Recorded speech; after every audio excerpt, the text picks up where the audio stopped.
Hi, I'm McCarthy, and I help people with their breakups. And today, I have another breakup story to share. No, today we have a topic for our live stream. It's been a couple days, had some things to do, but I'm back on deck, folks. So, the topic today is creating pressure situations in breakups. And this happens a lot, and a lot of times people write their stories out of pressure or strain, and they're being forceful in their situation. And a big one that would be creating pressure situations would be ultimatums. And I actually had a breakup in my past that was an ultimatum that the person didn't take the ultimatum in my favor. Deadlines to answer. So you have this sometimes in a breakup where you go, well, if you don't answer me by tomorrow, we're done. And the person's like, well, I have to think about this or that or this, or tell me now or lose me forever. Right? I think that's from a movie, actually. So let me get into this. Let's unpack this a little bit because the way we're doing these live streams now is I'll have a topic, I'll unpack it for about 10, 15 minutes, and then I'll come to questions. So creating pressure situations, ultimatums. Sometimes we think by pressuring someone, we can force their hand. We can bully them into a decision, answer, or change.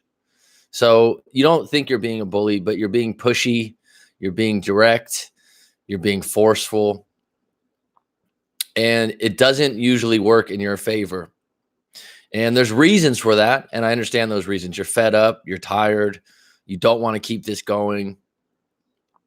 But the reality is if the relationship's going to work, it's not going to work where you're coming from a place of force or you're coming from a place of being ultra demanding, if that makes sense. And in my particular situation, when I've been in a breakup before where an ultimatum was, I was at a point I was fed up.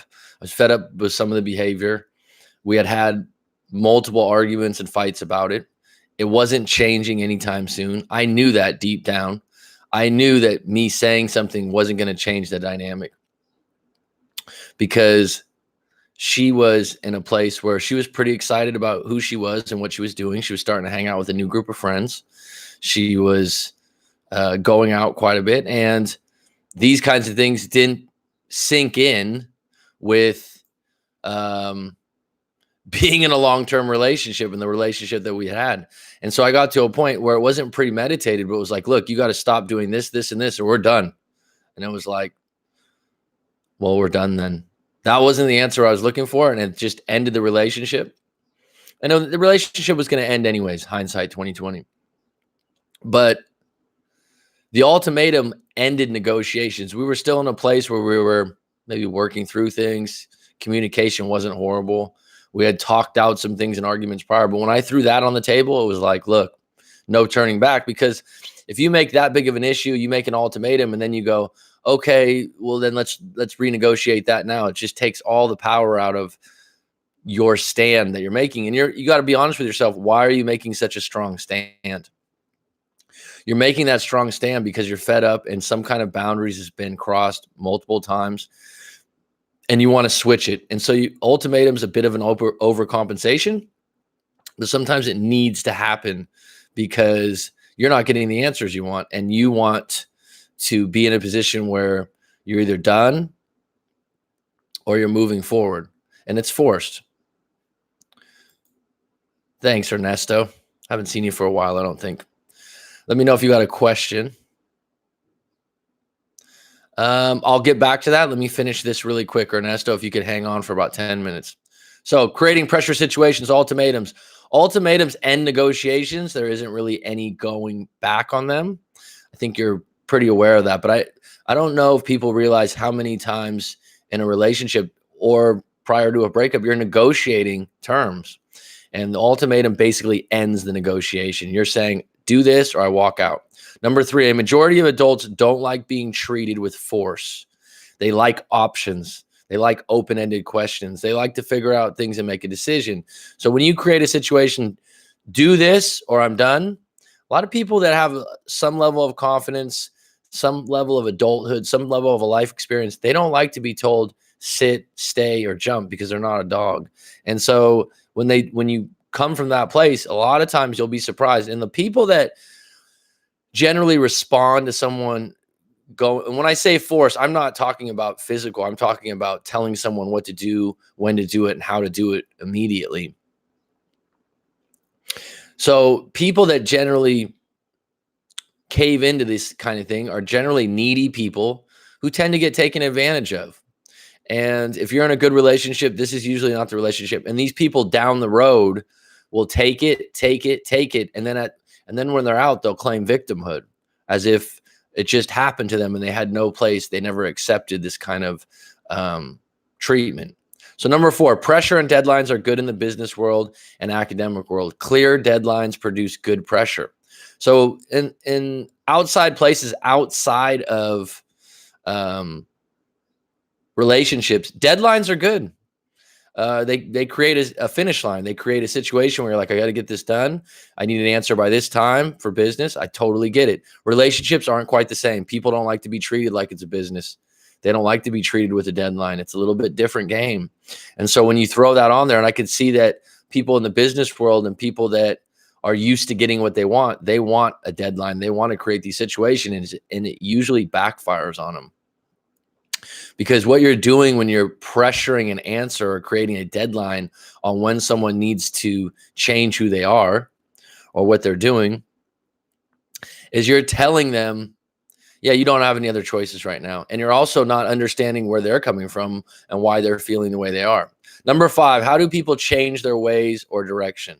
So a lot of times you coming from force or pressure is a situation where you're trying to change who this person is. They're going out too much. They're drinking too much alcohol. They're being too flirty, et cetera, et cetera, et cetera. Well, they're probably not going to change if they're comfortable. How are they going to change? Crisis. Something in their family happens, a lost job, someone gets sick, a breakup. You get to ground zero, and that's when you reassess things.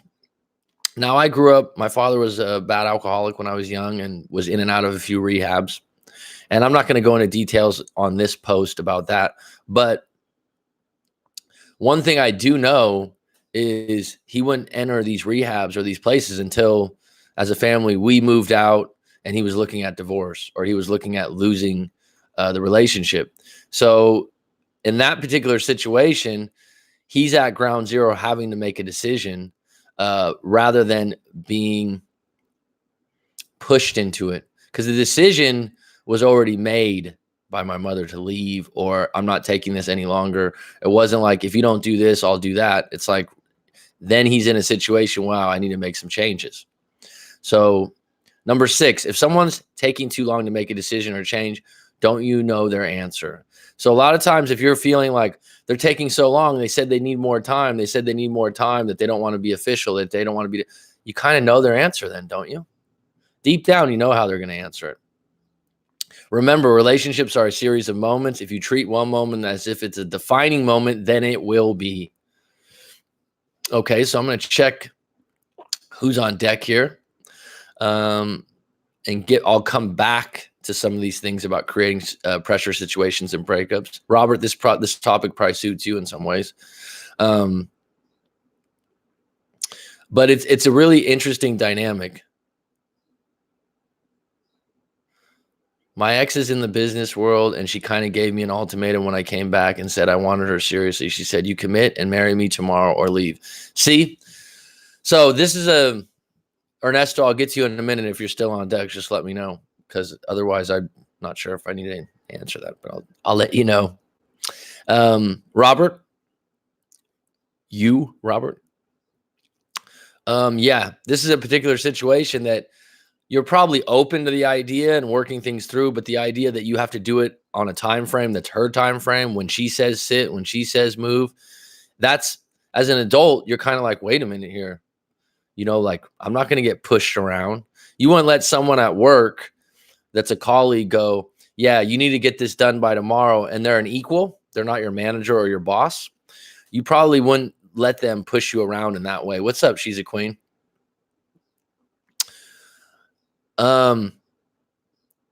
So that to me is an extreme ultimatum. You commit and marry me tomorrow or leave. Even if you're interested in getting married, you're turned off by the fact that I have to do it or you're going to leave, because that's going to be a playbook in the future when they want to get what they want, right? Because let's say in the future that she wants you to buy her a new car. I'm just making something up here, right? She wants an expensive car and you're like, yeah, that's not going to work. Well, I'm going to leave then, because that worked before, right? And that's not playing fair. That's not a good relationship. That's not good communication. And you shouldn't accept it, because you're setting yourself up for future situations and future ultimatums. And like I said, I was in a position where I gave the ultimatum and I felt valid in doing it. Looking back, our relationship might have had more of a chance had we talked it out. Otherwise, deep down inside, the reason why I gave that ultimatum is because I was tired of trying to passively aggressive have arguments and go over things, or have arguments and then no changes were made. And so when someone gives you that kind of an ultimatum, what she's telling you, Robert, is she's saying, this is what I want. I really know this is what I want. And if you can't do it, I'm tired of waiting. And if you're not in a position where that's what you want to do, you can't say, yeah, absolutely, because it'll grow contempt later on. If 6 months down the road, you get married, 8 months down the road, and you're not happy, you're going to be like, damn, she pushed me into this. I didn't make this decision on my own, and that's not my style. So ultimatums are tough. Negotiations are off, and you really have to look at if this is going to be a style of the relationship. Okay. So I hope that kind of answers your question. And so let's get to Ernesto, because he's been patient. He was first on deck. Ernesto, far fan. Ernesto, where are you from, Ernesto? Just out of curiosity. Hi, Coach Mac. To drop a like and advice, but not for an ex anymore. I'm planning a trip to Thailand. What's the best time of year and top 3 places to visit? Well, I don't know what you're looking for. Phuket is kind of like Hawaii, which it's an island. It's a big island. There's a lot to offer here. Koh Samui's quite nice. Oh, you're from Diego also? Shit, man. I lived in PB and Mission Beach for 4 years. I think you've been on one of the live streams before in the past. Wow, a lot of people from Diego. If I move back, I'm moving back to Diego, bud. But there's a lot of people from Diego that come out to Thailand, actually. So I'm biased because I live in Phuket, so I really like Phuket. Bangkok is it's a metropolis, so you probably want to see it. It's 10 million people. It's a lively city. I usually tell people, if you only have like 2 weeks, and this is just my style, I wouldn't tic-tac-toe around 2 days at a time, 3 days at a time, but some people like traveling that way. Me, I'd rather pick 1 or 2 spots and spend a little bit of time. So I don't know what your time frame is, but here's what I'll do, Ernesto, because I can go on and on about this topic. Go ahead, and since you're a fan of the show, and this is different information about Thailand, but I would say Phuket, Bangkok, and Chiang Mai would be the top 3 places, all for different reasons. Chiang Mai is very cheap. It's cool, though. It's a really cool city. Koh Samui is popular, and then there's a bunch of different little islands. I would need to know, what are you looking to do over there, Ernesto? Like, do you like islands? Do you like beach? Okay. So I'll get back to the topic. And then if I can't answer it fully, I'll just give you my email, and then maybe I can give you some further stuff. I'm actually thinking about doing a video on Thailand and giving you guys some hot spots, do like a documentary 40-minute thing, and maybe that's useful because a lot of people ask me about it when they come here. Loving the lives. Thanks. She's a queen. Yukon's finest. Connecticut. We got Diego. We got Golita. Do ultimatums ever work? Not very likely. I love PB, man. My first apartment, Grand Avenue next to KFC. My first studio apartment, eons ago, 19 years ago. I was telling someone in the live stream, couple live streams ago, Ernesto, it was like a ghetto Melrose place. Oh no. What part of Diego are you in? All right, I won't get off topic. I'll give you my email, Ernesto.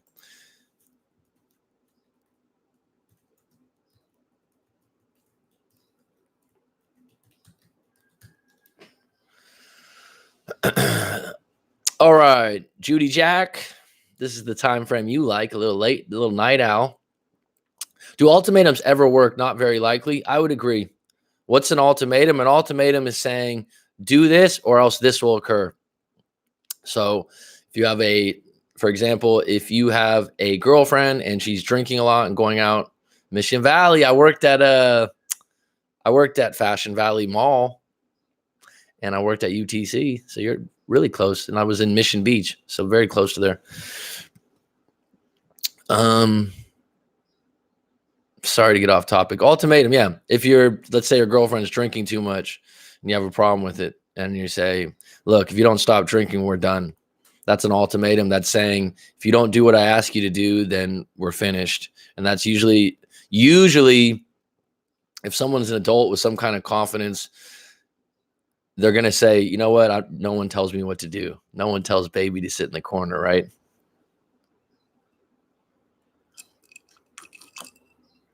And even people that are shy or not like that, finest meat. Even people that are shy and not like that, if they get put on an ultimatum, they generally will be like, why are they talking to me like this? Like they'll usually make a stand. People don't like to be told what to do. And I've said it before, the people that, I'm sorry, not told what to do, because people like directions from people they respect.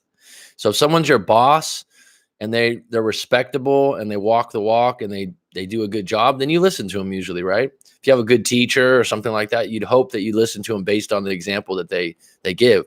But if someone's your partner and somehow pretty equal and they're telling you can't do something anymore, then they go, well, you're not my parent, you're not my boss, and they push you away usually. But the people that will respond to ultimatums are generally people that are weak and needy and accommodators. They're not bad people, but what happens is once they accept the ultimatum, over time they fester and they get upset about it and they grow contempt, and they don't get mad till later on, and then all of a sudden they blow up out of nowhere because they've been, it's like a pot of boiling water, and then they erupt. Talking about ultimatums, do you believe ultimatums go hand in hand with having very high expectations about someone? Should people have expectations about their partner? Okay, so two-part question. I'll unpack that separately. Good question, Robert. First of all, yes, ultimatums, I don't know. I'm not going to judge whose expectations are high because that would be based on the individual and what they're, including. I think that when you get into a long-term relationship and you're with someone, expectations mount because the longer you're together, the more you're worried about. I mean, why are you in a long-term relationship? When I say that, like, I don't know, 2-3 years plus, security, certainty, support, excellent, EG. You're in those relationships. So then you're kind of like, your expectations are a little higher of your partner because the longer you're with them, you want them to do good, right? And you want them to do well. But if their expectations are different than yours, that means that their values don't line up with yours. For example, if they want to live in a very rich neighborhood and you're kind of happy to live in a medium level neighborhood but have more extra money to go on vacation than be house poor, that would be a place where that's just a difference in values and life experience, that someone wants something and you don't want the same thing. You're going to conflict over time. If it has to do with your housing, it's a big deal. So ultimatums go hand in hand with having very high expectations about someone. Not necessarily. Should people have expectations about their partner? Absolutely. And if you believe your expectations to be reasonable and you believe your expectations to be something that's good for them, that, I'll give you an example. I had a friend, he had a pretty good job. I think he was making 80 or 90 a year or something in the Bay Area, and which in the Bay Area, that's not a lot of money from what I've heard. But he had a good job. He's working for a good company. He works hard, regular, and his wife made significantly more money than him. I think she made like 150 or something, right? All she did was just battle him that he needed to get a better job, that he needed a higher position, he needed to make more money. And he was pretty content with his job, working hard. He was moving up. And I'd go out and have a beer. We'd have a bite to eat and stuff. I could just feel the weight on his shoulders of the expectations of his wife, because they were married and still are. And it hurt him because he was working, right? He was working. He was doing a job. He was in a good place. He was moving up in the company. But to her, she made double the amount of money, and she just battered him about it, over and over again, bullied him. And he wasn't able to, and he was like, oh, okay, I'll look at these other places or these other jobs. But he didn't really want to leave that job. He was pretty comfortable. It is relative. You're exactly right, Skinner. But my point is, her expectations were really high based on what she made and based on the level of importance on making money. Now, here's the twist to it all. What's up, Masculine Energy? Kyle, how you doing, bud? Welcome. So her expectations and her values were making high amounts of money, right? So we all went out to eat one time. We're talking, and she has this really good job, and she keeps on asking me about Thailand and what I'm doing over there. I'm like, well, I'll go, hon, you got a great job over here. You make really good money, and you're doing this because I hate my job. I was like, what? I hate my job. She's like, I would love to do what you did and just move somewhere and work at a charity and do this and open up. I don't have a restaurant, but she's like, open up a restaurant and all this other stuff. She started getting all these different, ideas. And I'm like, well, here's the thing. She valued making money more than being happy at her job, right? Obviously, I wasn't making what she made. And that is conflicting with someone that's happy at their job. And I'll tell you how this fucks up things in a relationship. If you're someone that's in a career or a job and you like it, you find it pleasant, you find that there's growth there, you find yourself in a flow state where you're challenged, but you like the challenge, you find yourself happy at work, you don't feel like it's a job, okay? I enter these live streams, I'm not like, oh, I have to do this today. Oh, God. I enter it, I'm like, this is going to be a great topic today. This is going to be interesting to talk to some different people. I'm not just saying that. Like, I enjoy it. It's fun. It's not like work, okay? And so someone that goes to work and they work, 70, 80, 90 hours and they make $150,000 or $200,000, right? Good for you. I'm happy for you. But if it makes you unhappy at work and it's gonna bleed over to your personal life. And if your partner is in a job where they don't make that much money, but they're happy, you're gonna be jealous. The individual is going to be jealous, and they're going to create situations where they're going to push their partner around, and they're going to be like, you need to get a job that pays more. You need to work harder because that's what I do. And then you're looking at them like, well, your playbook sucks because you're never happy at work and I am, right? I think Chris Rock, the comedian, had something about that. He's like, if you got a career, man, he's like, you got a real career, like you like your job and you're going somewhere, don't talk to someone with a job. Don't talk to someone that's not happy about their job because they're not going to be happy that you got a career and you got something you really like doing. And it's the same thing in relationships. And that's just a difference in values. And that's an ultimatum that'll come up, right? Because where do the ultimatums come from?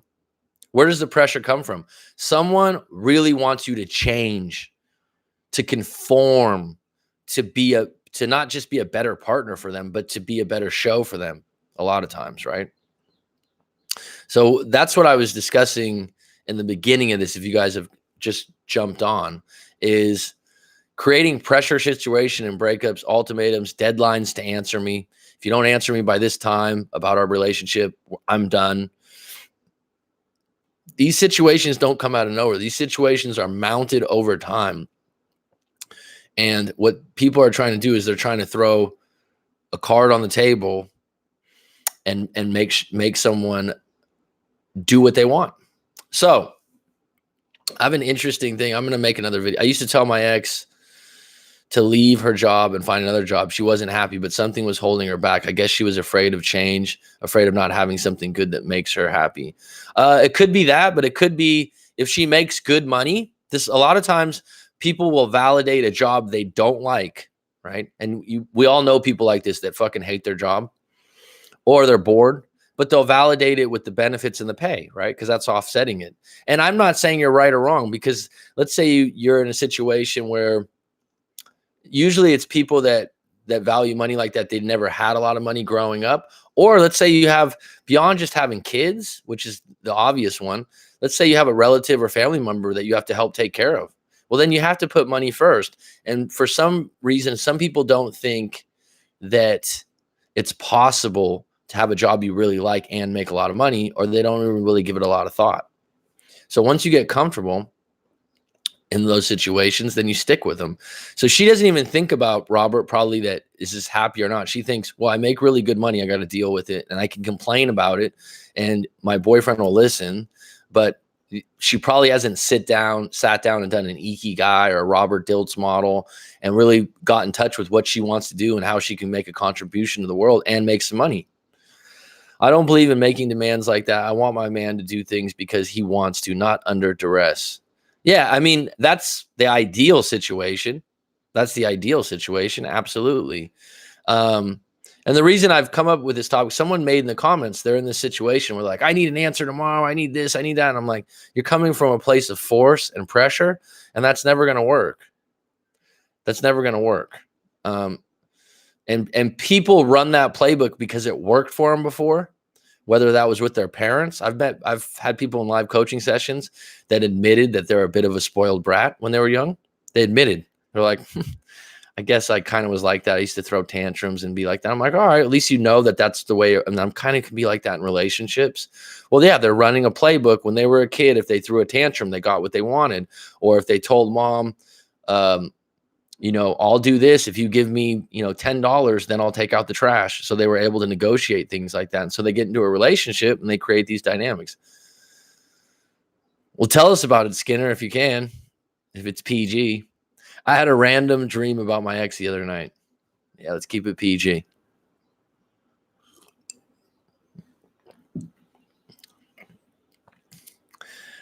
The times that I've had a breakup, that's a big thing. The first couple months is having some crazy dreams. Because they're definitely in your conscious, right? I remember having one where my ex was out with these other guys that I knew from the city I grew up in, and they knew, but they were not guys that were close to her, but there were like 2 or 3. They were all drinking. And then I was like watching the whole scene from afar, but they didn't know I was there. But the end of the dream was like, she had her clothes on, but she was like in a bath or in a shower and water was going over. And I looked up in a dream book, and that meant that you were looking for ways to have her cleaned, clean her of her sins or something. Ultimatums are a grab at power. I tried it when I was young, and dumb never works. Absolutely. I did too. It's a sign of immaturity. And you're right. It's a grab at power. And it's what I think, Kyle, I think part of it is it's a grab at power, but it's also one of those things. It's like, I want this now. It's like you're a customer, right? It doesn't work that way, right? It's like I mentioned in my points, like if you're a person that usually gets what they want, I've experienced this in coaching where someone's highly successful in their business and their job, they make really good money. In a relationship, when they break up, they have a lot of trouble with the fact that someone was like, do they know how great I am? Do they know like what they lost? And they create these situations of ultimatums because they don't seek to understand instead of seek to understand, not be understood. It's a really difficult place to come from, right? That's a really difficult place to come from. And that if you get that, right, it's a totally different ballgame. I had dreams during too. She wasn't in it, but her dad was. Strange. He was a taxi driver and we basically just talked. Well, what'd you talk about, dude? Rob, what's going on, bud? Was in it. His outer appearance was Tony Robbins. Well, Tony Robbins is a good dude, man. At least it's positive, right? So was Tony Robbins the dad figure giving you like positive information, or was he? What kind of questions was he asking you? Is what I would say. Talking about that, my school uses the Leader in Me program. That's one of the habits. Cool, man. I maybe if you can't elaborate in the live stream, maybe send me an email about that, Robert. I don't know what Leader in Me program is. Seek first to understand. It's Stephen Covey, I believe, the 7 Habits of Highly Effective People. Really simple statement, but like if you keep playing that in your head, it's so fucking true because Joseph Rodriguez, whose channel I like quite a bit, he likes to say every communication is a miscommunication. Now everyone's going, what? But if you really think about it, because our values and our outlook on life is so different that even if someone agrees with you, there's probably 10 or 20% of them that doesn't like the point if it's deep enough. A lot of times every communication is a bit of a miscommunication. And then when people just think it wasn't a miscommunication, this person's a fucking idiot, right? No, they have different values and outlooks and different life experiences. That's what it is. So I'll share something with you guys that is pretty interesting. I've used this in my own life and it's quite simple. I don't really know where the name came from this. I actually reached out to him on Instagram. Who did you reach out on Instagram? I can remember specifics, but he basically talked about things that I realized. Oh, cool, man. He's in Toronto, bro. Cool people, man. Really good guy. That's my coach. But I've been following his channel for a long, long time. If you like book reviews and things like that, highly thorough. Laugh out loud. I can remember specifics, but he basically talked about things that I realized myself in real life about my breakup. But the dialogue was as if we were talking about me and my ex's experience. Interesting. Did you wake up surprised, unhappy, angry, or kind of relieved? That would be my question, Skinner. My little therapist questions. So this is called an Introduction to Nonviolent Communication, NVC. And use it if you Google the Center for Nonviolent Communication. This is a really nice PDF. But the basic 4 components of nonviolent expression. Now, when I say you're coming from a place of force, I'm not even thinking about violence, but obviously violence would be an issue.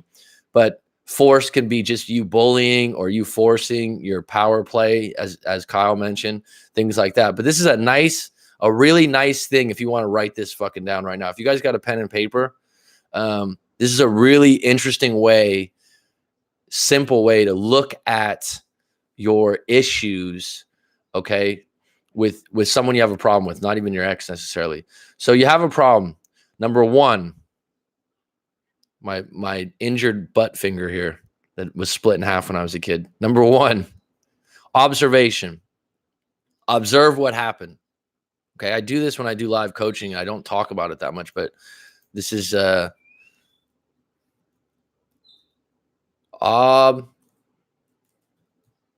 observation. So number 1, observation. What happened? I'm not asking for details, just what happened. She cheated on me with a colleague from work. That's what happened. No, like, oh, I felt bad. Oh, this. No, just what happened. Number 2, how are you feeling? So number 2, put out your feelings. You can use this and you could write this out too. This is, she cheated on me with a colleague at work. So that's the observation. That's just what happened, minus the judgments, just the facts, as Kyle would say, right?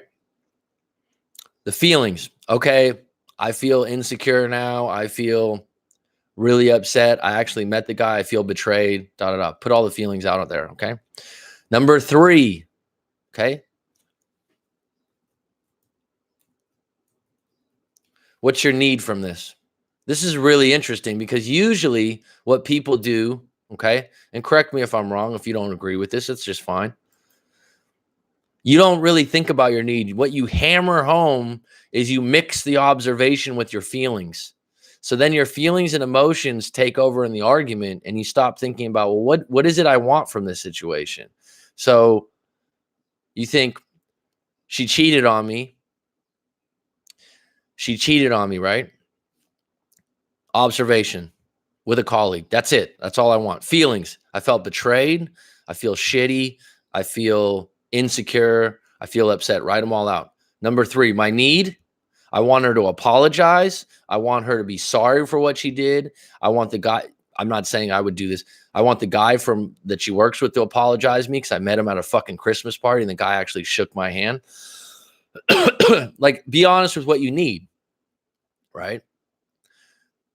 And you might be surprised because you might go, fuck, she cheated on me. I don't know if there's anything that I need from this. But if an apology is what you needed, you need her to feel bad. You need her to cry in front of you. Write that down. This is for yourself. And the final one, the ding, ding, ding, ding, dong.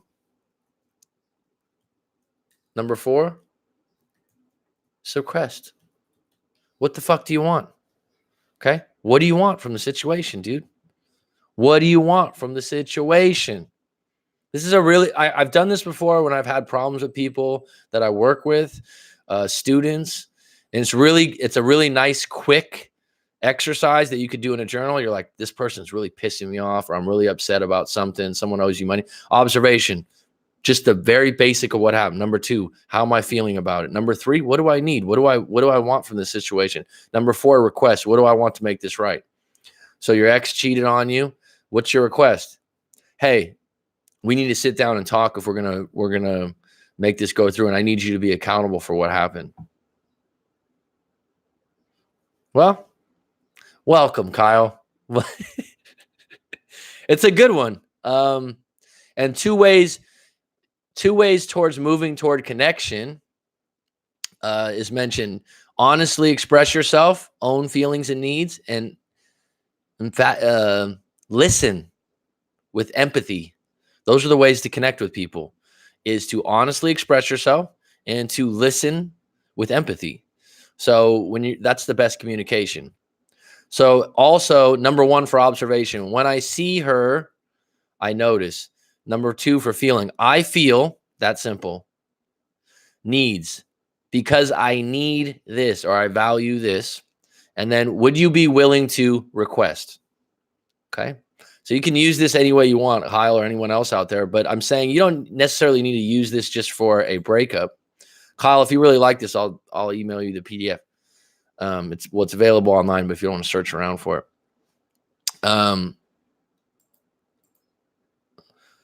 it is cool. Anyhow, I haven't used it in a breakup personally, but I use it in my own life when I have, like, when you just have an issue with someone and it's like it's just going through your head. And you're just like, fuck, dude, I can't believe they did that. I can't believe they did that. What you're hung up on is your feelings. Like, someone hurts your feelings, disrespects you. That really bugs the fuck out of you, right? It really bugs the fuck out of you. And that's what you're sprung on. But really, if you take a step back, like, what's the problem? The observation. Business people are really fucking good at this. Entrepreneurs and business people. I've met people, and this is what I don't have experience with, because I've had jobs where I'm staff, or I've been helpful with people. So I don't look at it from an eagle's perch. But sometimes I feel like they're ruthless. Their feelings are ruthless. Like, they'll just be like, oh yeah, I got to fire that guy. He's been late 3 times. It's like, I don't know if I could do that. If I liked John Johnson and he was a great guy and he was friendly, but he was late all the time, I don't know if I could just fire him that easy, because you know why? Because they put their feelings to the side with business and they just go with observation and facts. Their need is for the business to be run well. Their request is, you need to start coming on time or your ass is fired. When a breakup, you go observation, facts. This is what happened. Number 2, feelings. This is how I feel. And you can get in touch, because you kind of surprise yourself sometimes. You think you're angry. You think, like, I'm really angry, but then you find out when you write your feelings out, nah, there's a little deeper things about your feelings than just anger. You feel betrayed, which is a big one. You feel shamed. If you have a girlfriend and she cheats on you and other people know about it, shame that's a hard one. And we don't like to share that one.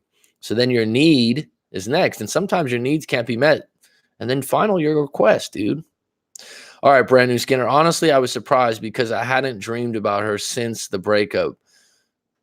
But if I'm being honest, worth myself, it kind of reaffirmed that I'm neutral, but I wouldn't mind revisiting us.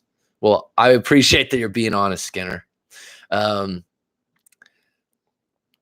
Neutral is a really good place to be. And if she comes back, it's a fucking bonus, as I say, right? I mean, you're in a good place. You're not overreacting to, because I've heard of people getting in those dreams and they say it's a sign.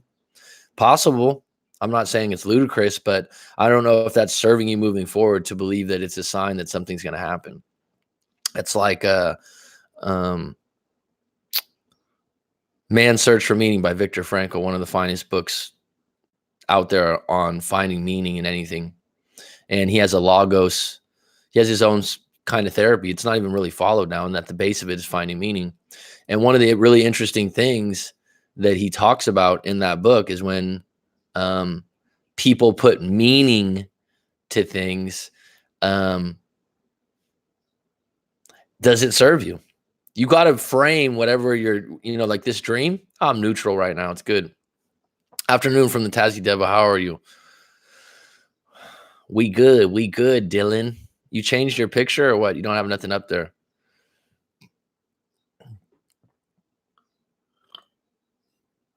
Oh, pure cold coffee. Needed it this morning, actually. Ernesto, you still on deck? Mr. Diego's finest, Mission Valley. Skinner.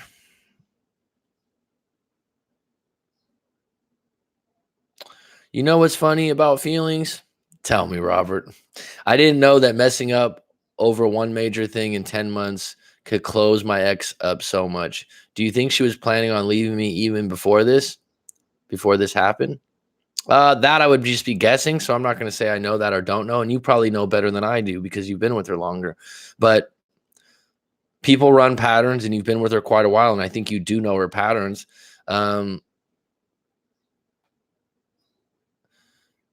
How, the things that happen in your relationship, because I know because we did live coaching together, they're unique.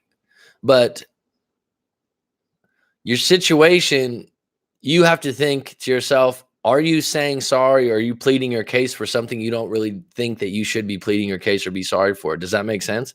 A lot of times, you're quite sorry, you're this and that, or you're this, but do you really believe you should be that sorry or it's that big a deal? Because if you do that, it's not genuine, it's not sincere. And at the end of the day, apologizing and pleading your case shouldn't take more than, 20 minutes, 10 minutes. And then leave it the fuck alone. You stated your case. You said you're sorry. Leave it the fuck alone. If you continue on, you become needy, clingy.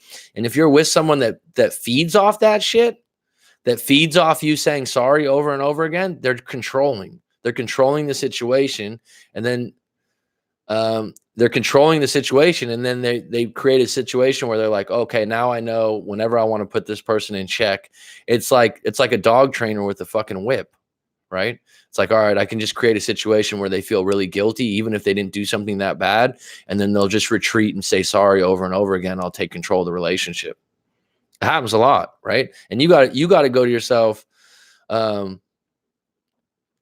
got to ask yourself, am I really that sorry? Did I really do something that bad? Because I know in my relationships, I'm like, look, I don't feel like I did something wrong here. So I'm not going to apologize. I know you're upset. I know you created this situation, but when you're at your right place, you're like, wait a minute. You know what I'm saying? It's like, I didn't do anything that bad in my moral value book. And I'm a pretty good person. I'm pretty honest. I lead with good intentions for the most part. And in this particular case, I'll admit when I'm wrong, but I'm not going to sit here and plead my case over and over again when I don't even think this is that big a deal, because I'd be bullshitting myself. And then you just drop the mic and leave.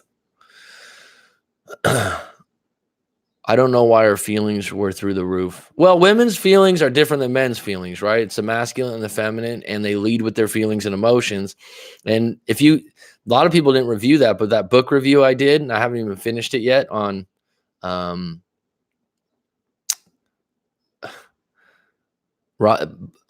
David Dida's I'm thinking of Man's Search for Meaning. I'm thinking, no. Drawing a blank today. My memory's messing with me. When you do these live streams, it's like your brain goes, you get someone that pops up, you get this, you got to really way of the superior man. Thanks, Kyle. Fuck. Something pops up and then my brain's like, what were you just thinking? Way of the superior man. He talks about this, and women are in a moment. So if she's really upset with you and she's basically shit testing you, the next day she could say, you know what? Had a great day. It's rose petals and wine glasses. You're like, why did she change so quick? Yeah, I'm not giving it too much thought about it. It doesn't surprise me since she's been periodically popping up. Yeah, if it doesn't, what's funny about, okay, sorry. If it doesn't make you go crazy or nuts, you're in a neutral place. That's good, bro. I haven't contacted since. Got a question for you, Mac. What is the one thing you think people can do to improve relationships? One thing, lead with honesty and good intentions. I know I say that over and over again. I tell myself that. I think that you can, when you make a decision or you do something, you can actually ask yourself that, and you can be honest with yourself.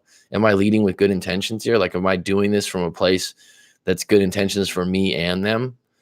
Um, are, and I mean, are we helping each other grow? And I've heard this many times. I mean, that would be something to reassess when you're going through tough times. Are we really growing in different directions? Because any long-term relationship, and the ones that I've been in, you help each other grow till you don't.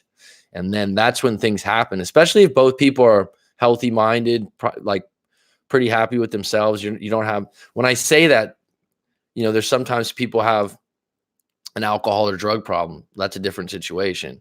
Or they have something going on in their family. I've seen this many times. People have, their families need extra money, or they need to help someone out. That's a big burden, right? That affects relationships. Someone lost their job. But if you reassess where you're at and you're like, do we help each other grow? Are we supporting each other? And you have to be honest with yourself. That's going to be the relationship that lasts a while. So I would say the short answer would be lead with good intentions and keep asking yourself that question. If you're questioning something, am I doing this for the right reasons? Be as honest as possible. And I think in early relationships, we're less honest. I think as we get older, we're more comfortable just being completely honest. And are we helping each other grow? Are we supporting each other's path? Right. So Kyle, you're in breakup coaching right now. You're doing this stream, and you're doing this, and you talk about your girlfriend sometimes. I've seen in some of the videos and stuff. Is she supporting this idea? Is she with you? Because you're masculine energy, right? Someone would be like, "Oh, you're a chauvinist, or you're not politically correct." I've had live coaching sessions where guys are defending their morals and values, and I'm like, it's just not going to work, dude. You guys have been together 6 months or a year, and you're defending your morals and values, and it might seem like, oh, she's so off base, like politics wise, and I'm over here. That's going to continue to be a problem, right? So I don't know if that answered your question, but my emotions are more stable now. I feel a lot better. Fuck, that's outstanding, Robert.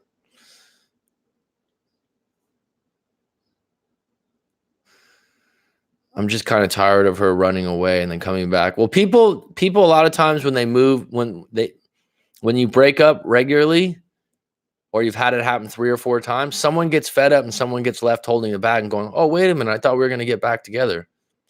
Oh, because they think the same pattern. Someone goes, "I'm sick of this." And that's usually when people change. Right? Have you ever gone to a restaurant, the same restaurant or same place for 3 months straight because they had a good breakfast or something, and all of a sudden you're like, "I'm sick of this food." Same thing with shit that bothers you. At some point, you just get sick of it and you're done.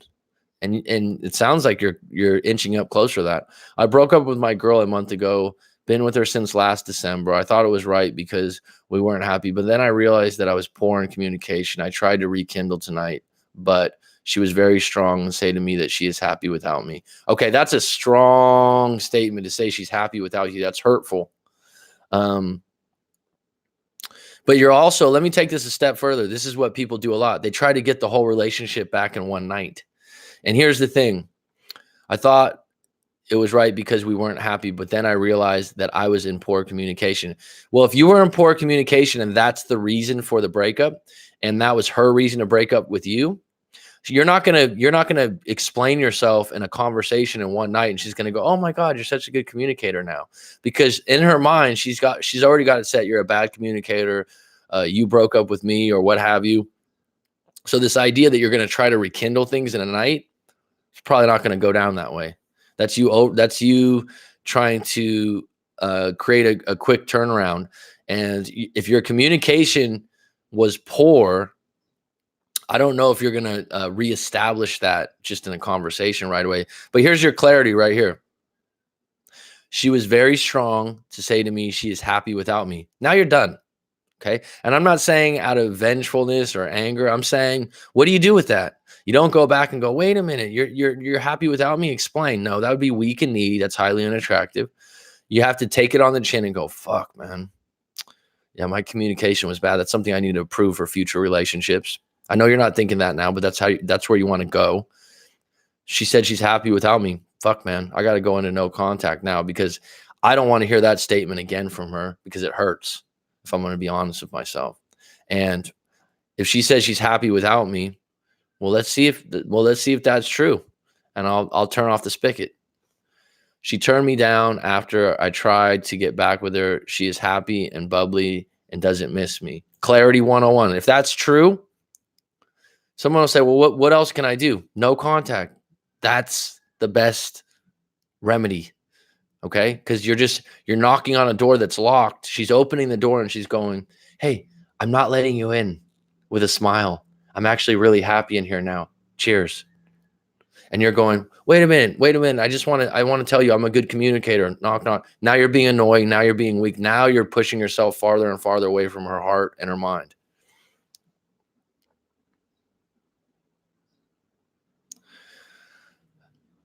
Too many people go into relationship to get instead of give. Yeah, that's a big one. And we're not, when you get into a relationship, especially when you're younger, I would say like your early 20s and whatnot, you're attracted, you're excited. You don't think about giving over that time or what you're going to do. In my relationships, I know that that's something I'm attracted to, is someone that's a giver, that's a accommodator, that's helpful. But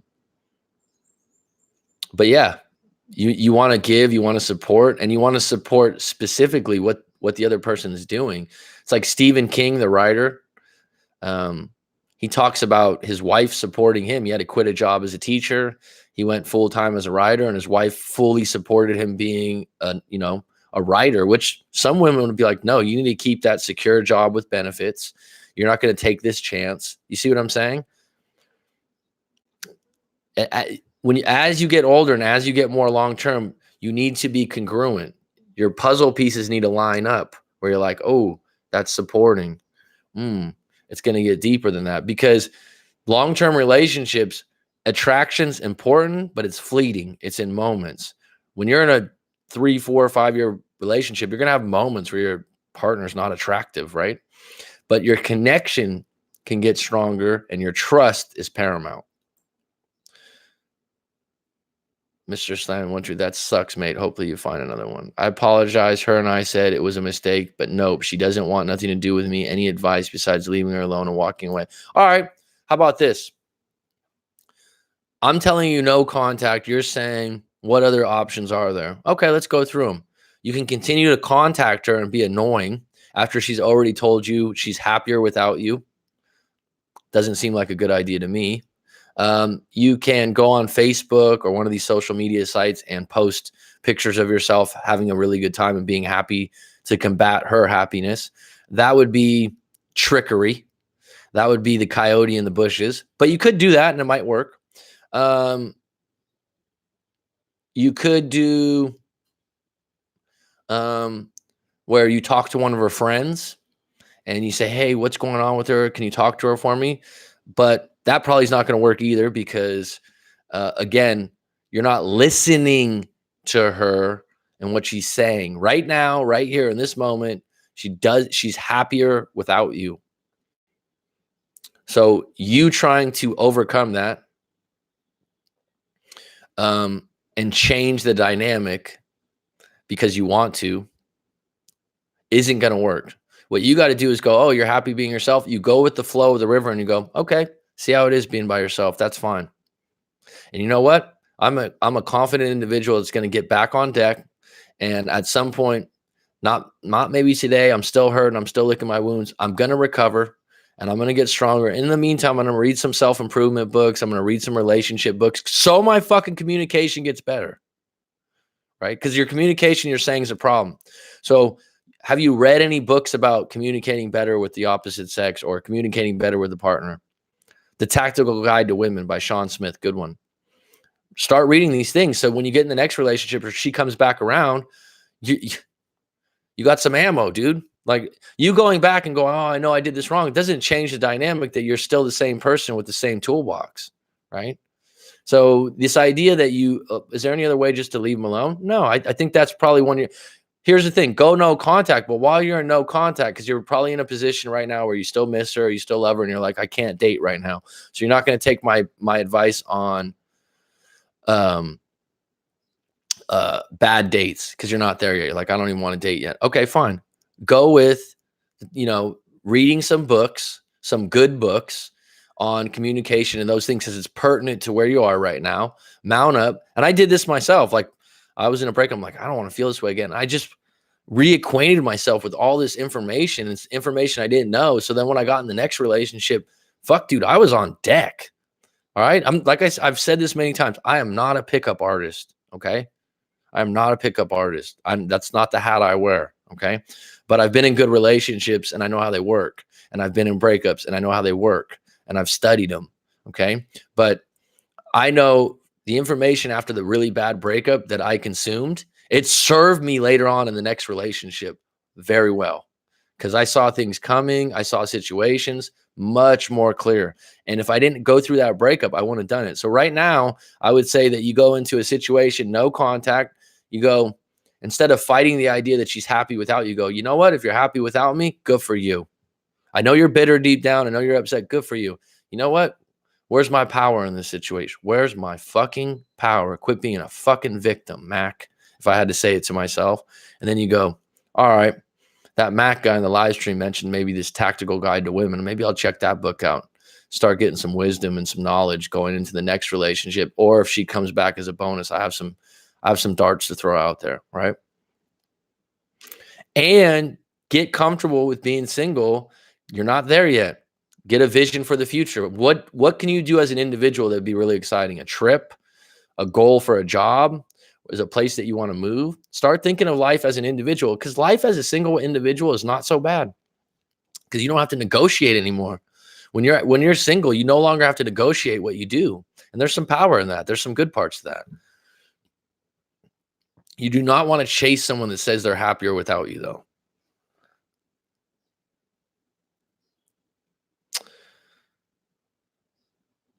No contact sounds like the best idea. Never know, she might come back. Are you doing any early stream tomorrow? Yeah, I think so, Rom. Okay, man. Well, send me a link or whatever to that.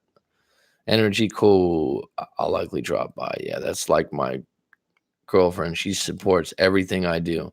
It's a big thing, right? Not everyone does that either. Not every relationship's like that. I've been in good relationships, but I've had some things where I'm doing it and they're like, they second guess you. It affects you. It affects you. You're like, wait, should I do this or should I not? And then you got to go, well, where are they coming from on this? Well, their value systems to save money. My value systems to make money. So they're in this scarcity mindset. So this is affecting me making money. I've seen this before. Have you ever heard of the channel called Coach Black Pill? No. So you're asking Kyle, but I don't know. I found it quite contradictory, and it's not in an agreeable way. Yeah, I guess I'm white pilled. What would being white pill mean, Kyle? If I had to label myself. Good point. I was just about to suggest that book. It's funny, huh? You read that, The Tactical Guide to Women by Sean Smith? I was surprised because I thought, oh, this is kind of a cheesy title. It was really good. When do you guys believe it is right to date again after breaking up with your ex? I've given myself about 1 month of seeing her, but I've really been in no contact for about 3 weeks. Tommy Willis. Tommy Willis, I've never seen you on the live stream. Welcome, bud. When do you guys believe it is right to date again after breaking up with your ex? That's up to you. I wouldn't put a time limit on that. I do suggest you get back on the horse, and I do suggest that, like I said before, you go out with expectations of bad dates, so then that you're not disappointed, right? You're just on a discovery mission that you might meet someone and make a good connection, but you're not looking to like have a girlfriend right away. And I think what people get through when they're like, oh, everyone I date's not the same as my ex. Of course they're not, because you were with that individual for 2, 3, 4 years and you knew them inside and out. So of course you're not going to. So your expectation's way wrong. Your expectation when you start to go out dating again is like, let me just go out and attempt to have a good time, and hopefully we have good conversation and maybe something works out, instead of like putting a lot of pressure on yourself. I've given myself about 1 month of not seeing her, but I've really been in no contact for about 3 weeks. If you feel comfortable going out with someone else, go ahead. If you don't right now, be the coach of your own ship, man. My emotions are a lot more stable and I might decide to probably go out soon. Yeah, and you, like I said, you can go out casual with low expectations. Low expectations when you first start dating is a good place to be. And I've said this before. A lot of people will go, yeah, we've been together 2 years. They write me their story and they're like, we started out, I didn't think it was going to be this way. We actually had a bad date and then the second one. And then actually when we got to know each other, it was really good. So if you start dating, again, a good book, I think Kyle will also agree. It's very basic and it's nothing groundbreaking, but Models by Mark Manson, just to reaffirm some things. But probably the best chapter in Models to me is demographics. And he talks about it being highly overlooked. Start really assessing where you're going to meet women. That way, you meet more like-minded people. Right? This has been said on other channels and different things. Write out an ideal woman characteristic wise, job wise, write it out. This would be the ideal woman. So you're clear on what you want in the next relationship, that you're not just taking any opportunity that comes your way and settling. You're everywhere, huh, Kyle? I thought I was special, man. When you whenever you feel ready, but personally, I started dating as in going on dates like a week after doesn't mean jump into a relationship. Well, good for you. Uzair Balak. That's an interesting name. Where's that from, man? Yeah, I would say the same. There's no rule to that, Robert. Go with what you're comfortable for. And for you, do not feel guilty. You are single currently. You do have a right to date. You do have a right to explore your options. Posting pics of yourself having a good time without your ex sounds like a bit of a competition. I'm just saying, if you want to do that, that's your other options from no contact if you want to be devious and tricky. Thank you, sir, for the advice. The hard part is that I proposed to her in June and now, like a light switch, she doesn't have feelings for me. It was tough to accept the truth. Well, if you have a lot of trouble with that, Mr. Slamming 123, interesting name. Book a live coaching with myself or Kyle. I don't mind. But I would say that if you're looking for answers and you're lacking clarity, sometimes in a live coaching session, you unpack the whole relationship in an hour and a half, 2 hours. A lot of times someone will book an hour and they go an hour and a half, 2 hours. They need to get everything out. And it's very difficult, even if you have a good friend. I think Kyle can affirm to this also. And a lot of you guys can too. Even your best friend does not want to listen for an hour, hour and a half, 2 hours to the whole story. Okay. Let alone give you solid advice. 5 or 10 minutes, the average Joe is going to be checking their phone, or they're going to give you a quick answer based on their own life. So if you went around to some of your friends, Mr. Slamming 123, and you're like, hey, this is what happened. This is what happened. They're going to go, okay, what happened to me in my relationship? Oh, my ex left me for a coworker. So then they're going to go, oh, all women are the same, bro. They all leave you when you're down and out, and they always find someone at work. They'll project their own situation on you. And then that'll make you go, oh, yeah, that's true, right? If you talk to someone that's a neutral party like myself, like Kyle, I don't know, some of the other coaches out there, a therapist, you talk to a neutral person that is not biased. So this is where my power is when I help you. I don't know you. I don't know your background. You give me your story, I'm going on your story. So it's important that you're honest in your story. And then when I unpack it, I don't have any prejudgments about you. Okay. Right on, Judy Jack. Thanks for supporting as always. I really appreciate it.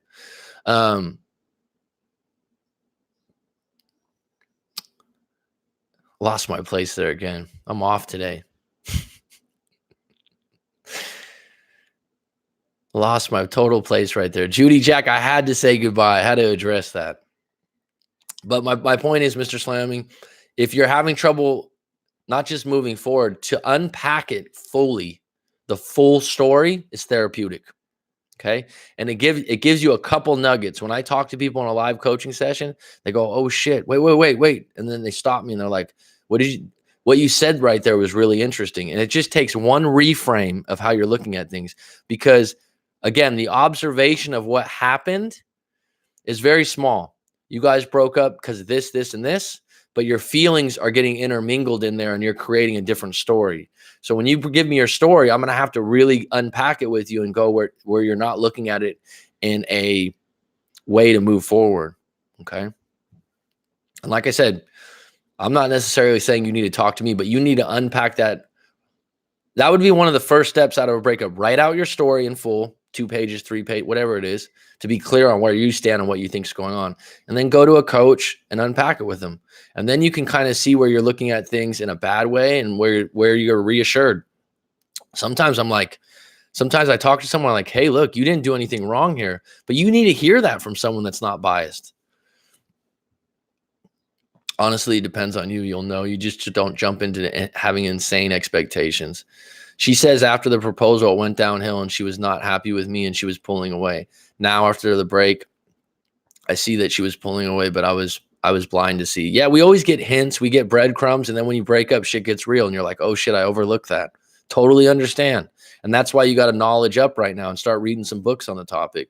You got to put some money out and maybe do some live coaching, get some more clarity. You got to do some research on this. You're not just like, oh, I'm just, I'm a victim in this. Nah, you're like, hold up. I don't want to lose another race. Right. I want to be in a position next time where I'm more knowledgeable and I'm going to pick up the fucking hints. And right now you're not going to be able to just change her mind. Iranian, but from the UK. Okay. I just haven't seen that name before, and I've seen a lot of different names. All right, cool, man. A friend just posted some pictures from there. It looks beautiful. Really, this in Iran, they had this like beautiful dome-shaped building with mosaic pieces and stuff. Birmingham, UK. I don't know. Nah, Belfast, hometown, but York for uni. Is that Yorkshire? I have a couple of friends from there. From Yorkshire. They're funny, actually. My friends told me to shut up already. Lots of dudes run to women to get help, which isn't a good idea. What do you mean your friends told you? My friends told me to shut up already. Lots of dudes run to women to get help, which isn't a good idea. That's an interesting thing. So you're saying that guys go to women to get advice. I have women in live coaching that want a man's perspective sometimes. I think the power is having someone that doesn't know your background, because friends of mine that talk to me, they're like, they don't want advice because we know each other too well. We have too many other things that entangle us as friends. And they don't like to divulge everything. If I'm non-biased and I'm not going to share everything with someone else, there's a lot of power in that. And you can be completely honest, because a lot of people, when you're talking to your friends, you just give snippets. You just give like little 10-minute clips that make you look good in the breakup. You never make yourself look bad. If you talk to like someone like myself, you're going to be forced to be a little bit more honest. And by you paying the money, you're going to put more effort into being honest and really making an effort to get everything you can out of it. 33 Secrets had a good vid on the exact topic. I never even heard of 33 Secrets. How do I sign up for a coaching session? Good question. Outstanding question. WriteMac.com. Go to the website and the services page, and you can book now. And if you really want to, I'm going to start doing this from the live streams. I am available after this live stream, because people, it's like fast food. People want help right now. So if you want help after this live stream, I could probably be available. Man, you fan? Have a good evening. Always good to see you in the streams. Yeah, Judy Jack, fan of who? Manchester United. Okay, now we're talking Man City, man. Okay. I don't watch football that closely, but I used to like once in a while if I'm in the pub or something and Man United was on when they were good, I used to like Rooney. Just because he doesn't look like an athlete at all. I respect that. The dude that doesn't look, he's like half balding and he's just like this great striker.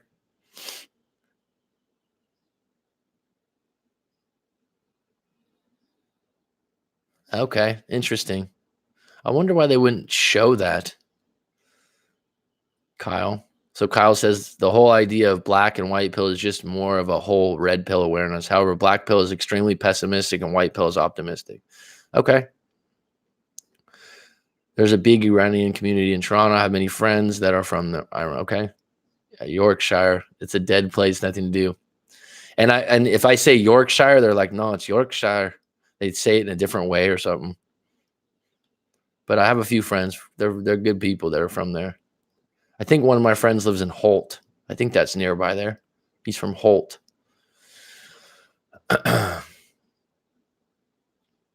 Toronto's getting love, huh?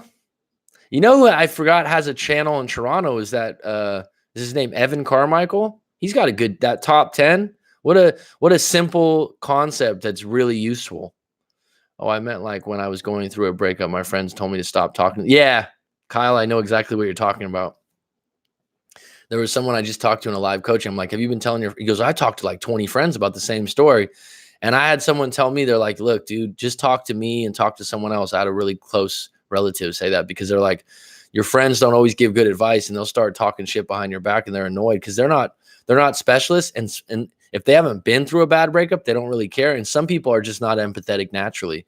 So if you go around to 10, 15 people, you're going to twist your views and someone's going to say something to fucking stir you up. And that's what happened with me. Someone would say like, oh, well, she's probably doing this. And I'll be like, what? Really? What? Right? You're better off talking to someone like myself with experience, with empathy, compassion, and honesty. And I say that with fucking confidence. I've seen that people say an ex is an ex, and no matter what happens, you never get back together and you need to move on. Well, there's situations where you can be reunited. Okay. That's why each individual situation needs to be unpacked individually. My whole thing and my approach is there's generalizations, but generalizations don't mean shit. Your individual story and how you look at it is unique. And if you break up, you absolutely can get back together. The idea that you're desperate to get back together is not where you want to be. The idea is there was a problem in my relationship. Is it fixable? There was a problem in my relationship. Is it worth getting back together and going through the fixing? Or are we just going in different directions? During the breakup is a period of assessment and observation and looking back at what your relationship was and fucking being honest with yourself instead of trying to stop the bleeding of being lonely. I know it's not easy. It's easy for me to sit here right now. I know what it feels like. I know what I was like when a breakup. And that's why I'm able to be a bit compassionate and be honest with people. And I'm also able to tell people to get the fuck on offense and get off the mat at some point. Because at some point, you can sit there and you can heal and you can take your time. But at some point, you got to get in the race, right? You don't want to be someone that everyone's like, oh, throwing a pity party for you, right? Your friends have a certain level and certain friends will have more of a leash about it and they'll be there for you. But there's an expiration date on that too, right? Maybe good advice considering they perhaps didn't know the answers. I've seen people, Masago was there. I was staying with, but it was Toronto too. I don't know what that's about. I don't know if you remember me, Mac, but I'm the guy whose girlfriend got a tattoo of his name. That's unique. I don't know. I don't remember this. So you sent your story in and I did a live video. Is that what you're telling me? I knew earlier you could have come to some of the condo parties we had here. I'll be there again in a couple of months. I'll hit you up, lad. Okay, we were making friends here. Did you say you will be free this evening? Yeah, I think this is something I'll start doing after live streams if I'm available. So right now I'm planning on doing an hour and a half today. So in about 17 minutes. Yeah, you did a video with 2 other stories. Sweet. We definitely have to do something, Kyle. Did you say you will be free this evening? Yeah. So in about 30 minutes. So 17 minutes. Yeah, about 30 minutes. You want to book one today, Mr. Slamming? Mr. Slamming 123. How'd you get that name?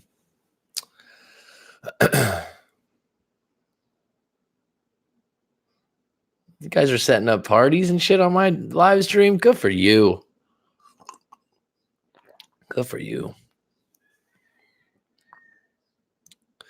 Uzair, my short answer to your question, I don't remember the particulars, but how are you doing now, bud? And were you okay with my response? What was your feedback on that? I don't remember I'd have to look back on my emails list because I don't remember the name. I have a really good memory usually too. So maybe you used a different. Some people send their story in with a different name, which I understand, which is another benefit of sending your story in anonymously. You don't have to share it with everyone. I think this is where things are headed, folks, with not just breakup coaching, but therapy and different things overall, is people would prefer to do it from home. Why get out in traffic? Why not do it with a FaceTime? So, Mac, are you saying that once you fix your communication, you can get back together?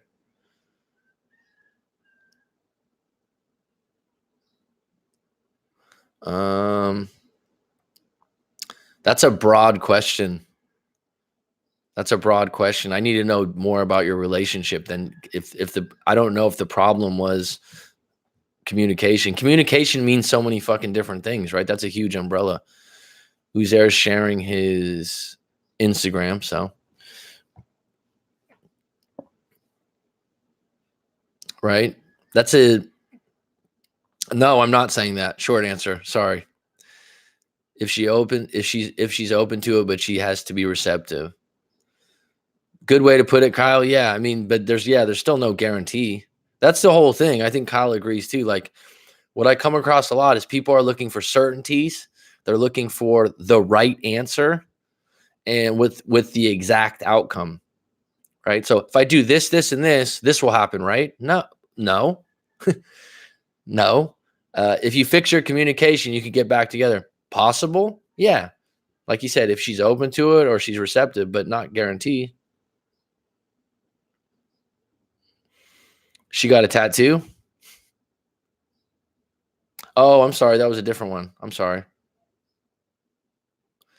Lost her due to that. That's one of those things you got to change your language. Did you lose her or did she lose you? Right? Or was it not meant to be? You got to reframe that you lost someone, because psychologically, when you think of loss, your brain goes into this and it gets obsessed when you have a loss, right? But if you broke up, is it possible that it wasn't meant to be? Is it possible that this was a relationship that wasn't going to last long either way? It's a good question to ask yourself. It's really important. I just did a what was it? A story review, and someone said this is killing me, and I'm like, you can't use that language. You got to change it to, I'm really hurt right now, but I'm working through it. You got to reframe that kind of stuff. It's important. It's important how you talk to yourself. Yeah, I used a different name, thought she'd see if something, and I'm doing great. Yeah, your response helped. Just went into no contact. She contacted me for odd reasons a few times, but I stopped responding. All right, do this, Mr. Slamming 123. Go to my services page. You can book it. There's a calendar there. You can book a time. There's times available because I'm in a different time zone, but it already puts the time zones for you. So book it for tomorrow, and I will remember you. It shouldn't be difficult to go to the service pages and do that. If you have trouble, let me know. Yeah, I used a different name. Okay, well, I'm happy that helped you, man. Good, man.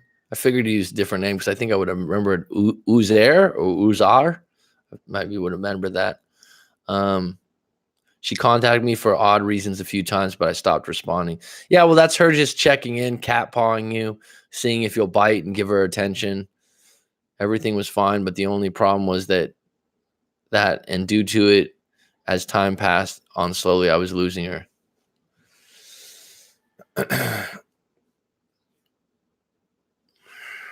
The idea of losing someone, though, right? If they don't want it, it's like I had a breakup where I contacted the girl later on, and she's like, "I'm so happy now." I've talked about this before, and I was like, "Fuck, that was harsh," right? I wasn't begging back. I was like, "Oh, let's get together and get something to eat and talk." And it was after a little period of no contact. I was like, "Oh, I'm so happy right now." That was clarity. I was like, "No, I'm not contacting you again." It hurt. It was upsetting, but like, okay, you're telling me where you're at right now. You're telling me how you're treating things. What do I do with that? If you're saying you're so happy right now, you could be lying. You could be trying to get revenge or hurt me, but you also could be being honest. So I got to take it at that and go, you know what? That wasn't what I was looking for. So I'm not going to go back there again. I didn't go, oh, I lost her. I really messed up. I went, wow, that's crazy. Yeah. It's like, and women, it's like, whew, bam, gotcha. She felt good when she wrote that email, probably. And we had a really good relationship. I was surprised by it. Mr. Slammy, I will remember you. So book it and it'll be useful and helpful. If it isn't, I'll give you your money back. I've told people that before and I've never had to do it. I ask you at the end, is this useful and helpful? It will be. And it's right after the breakup when the wound's fresh. I'd say that's probably the best time, Kyle. I don't know if you'd Tommy Willis. I used to have a friend when I was in middle school named Troy Willis. It's funny how you associate names. What you talking about, Willis?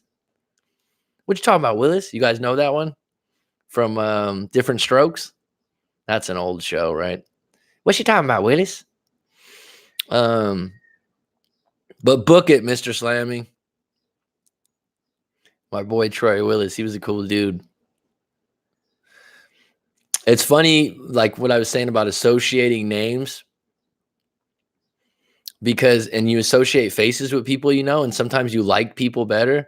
And Kyle from Masculine Energy, there was a guy that I actually worked with and I went to high school with him. And we weren't good friends, but we were like, we had mutual friends, but he was a good dude. And you look just like him. You guys look just alike. He's half Polynesian, actually, half Tongan, half white. But you look like him. You remind me of him. No, me and EG have not had a live coaching. EG's been in a lot of the live streams, though. I know that.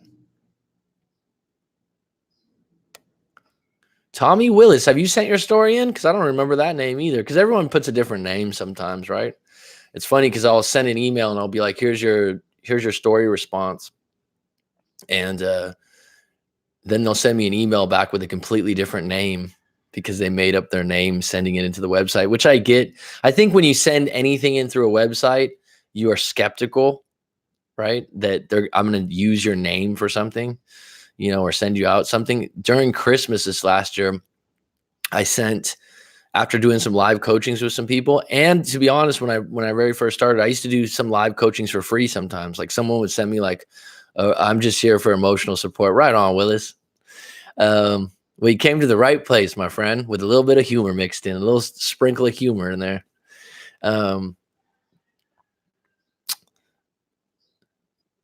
Lost my train of thought again. This is twice. I just went. It's a slow-mo morning. Didn't get enough sleep last night. You want to send your story in, Willis, or what, man? Or you want to share it? You want to ask some questions? Shoot.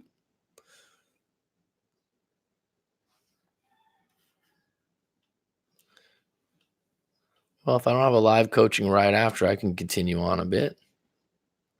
These live streams have helped me a lot since my breakup. Well, thanks, Dylan. I appreciate that. Yeah, the pain is fresh, and I hate to lose her, but I have to face facts that I did based on her reaction and her being happy without me. That's a start, bro. You think it's like baby steps, you know? It's a start, and it's not going to cure you. I think Kyle will agree with this too. Like I said this early on when I started doing coaching. I'm not going to cure you of the pain or the hurt. I'll help you. I'll give you a compass, one of those Rambo knives with the fucking compass, the fish hooks, and the waterproof matches in there. I'll give you a map, but I'm not gonna lead you by the hand on the trail. You know what I'm saying? But I'll fucking help you out and throw you some useful items to help you moving forward. I'll tell you that much. And that's what people have said. They've been like, oh shit. I've had 2 people say, I was in a fog and you helped me through the fog to get clarity. Clarity is very important, even though it hurts sometimes. Being clear on what happened, being clear on your role, taking responsibility for what you maybe did wrong, and being honest with yourself with what you're honestly sorry for and what you're honestly maybe shameful for. Unpacking that with someone has huge value moving forward. What I was saying when I lost my train of thought there earlier, when I just blanked, is that what I lost just again with the pop-up, I'm gonna have to put my eyes off the screen for a minute. So I was sending out, it was like during Christmas and New Year's, and I like I said, over the last year, once in a while, if someone sends me a really thankful email about a video, or I mean a story I unpacked on a live, or I mean a public YouTube video. Sometimes I say, like, the guy's really going through it. Look, I'll just talk to you and you can leave a donation if you like. I can feel in your story that you're going through it. I did this early on, and I did it a lot because it helped people and it's good experience for myself also. So I helped this guy out. I talked to him for like 2 hours, never left a donation, which is fine, which was fine. I wasn't upset. I helped him. I was there for him. Um, so I just, during Christmas, I just sent him, I was like, hey man, um, how you been? Just want to let you know, something, something, like really short message. Happy New Year, Merry Christmas. He sends me back this email. He's like, take me off your mailing list, damn it. And I was like, yo, I forgot his name. Yo, let's just say Mike or something. I said, Mike, this is actually really me. That was my email. And he's like, oh, I'm sorry. You actually were there for me and helped me. You know, people that are like that sometimes, they're not going to recover very quickly. Because how you do one thing is how you do everything. Going back to the title of this live stream, I think if people came into relationships happy as individuals, I think relationships would last longer, be healthier, and wouldn't require ultimatums. Yeah, but what I would counter to that is people change during the relationship, right? That's it. Like if you're with someone for 4 or 5 years, in my own experience, around the 4 or 5 year mark, usually someone gets a new job. You guys move to a new town, and then that's where you get tested as a couple, or you'll get a new job, or something will happen in your family. And so that's when you test the relationship, because coming into the relationship happy, yes, that's ideal. I agree 100%. Dealing with the problem of being unhappy 2, 3 years, 4 years down the road from something outside the relationship, that's a challenge. Dealing with someone changing their values and their identity, I don't know, 2, 3 years in, and someone's going, what the fuck's happening here? That's a challenge. Did you think I will hear from him again? After tonight, I get the feeling she won't. You're guessing, and there's not even a probability on that. You're just creating some narrative out of the air. And that's why you need to talk to me or someone else to get away from creating these narratives and actually get into the facts, get into what you're feeling, get in what you know is true, and stop guessing, because this guessing game will drive you fucking nuts. That's why you do not want to be on their social media. You do not want to contact her again with your situation. And you need to get in a groove. Like, I'm going in no contact right now. I'm going to start an exercise routine. I'm going to do this. I'm going to start going to the library and check out some books. I don't know. But you need to go on offense for yourself as an individual. Right. And I have tons of videos on different ideas for that. So does Kyle. Kyle, I think that's part of the reason why my ex won't come back to me right now. I'm visibly a wreck right now. Not strong and confident whatsoever. So in that big, okay. First of all, Tommy Willis, if you want me to answer, even though you addressed that to Kyle, I'm gonna chime in. You're being clear with where you're at. That's okay. That's good, man. You're being honest with yourself. I'm a wreck right now. I'm not strong. I'm not confident whatsoever. So fucking do something about it. Don't be a victim, right? Get up off the mat. Go on offense. All right, I'm a wreck right now. Let me unpack. Why am I a wreck? Let me look at it. Okay, my relationship's not good. My relationship's not good, right? Okay, don't really have control over that completely because there's another individual that's on the other end.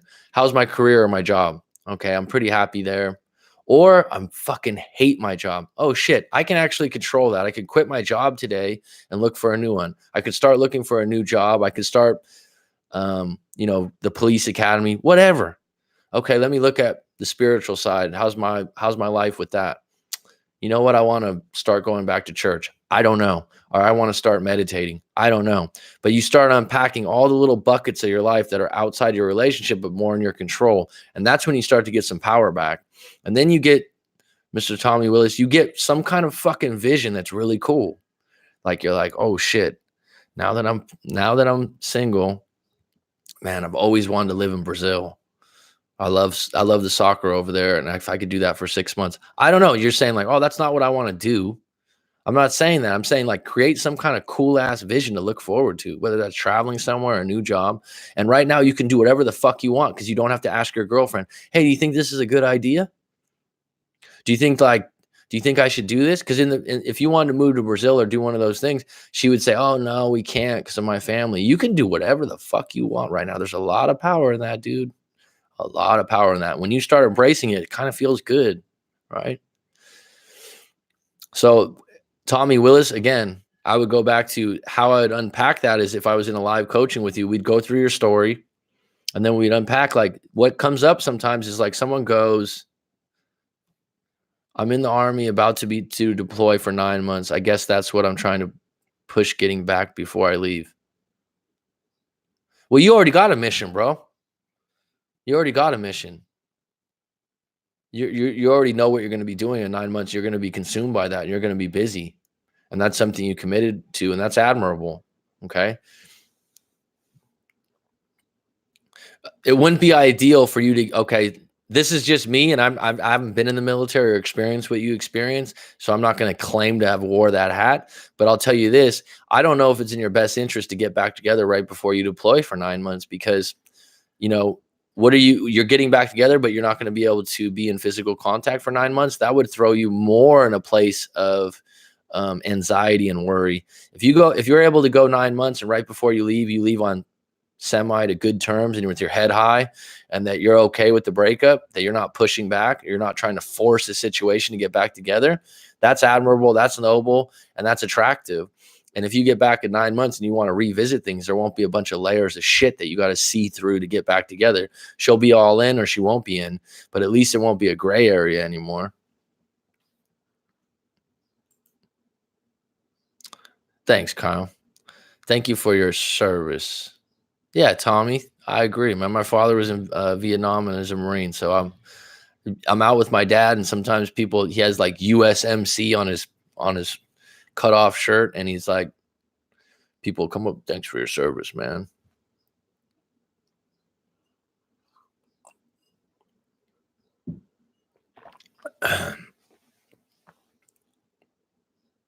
But I'm being honest with you. I don't think it would be an ideal situation if you guys broke up to get back together right before you have to leave for 9 months. I really don't, because that's going to create a lot of angst and anxiety for you.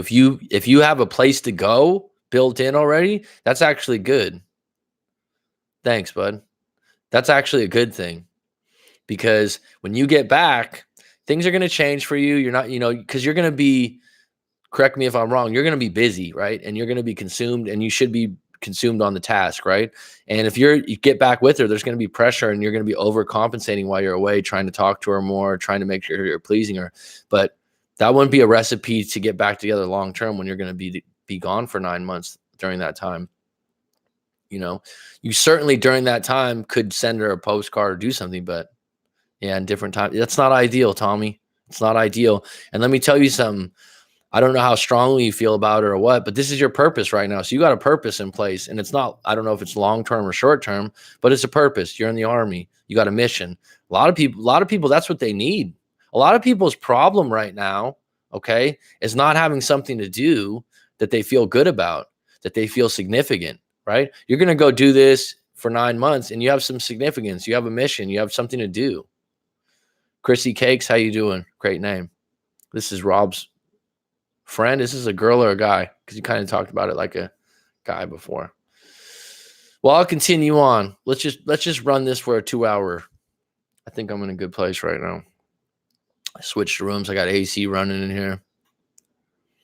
Chrissy Cakes. Where's that name from? Just out of curiosity.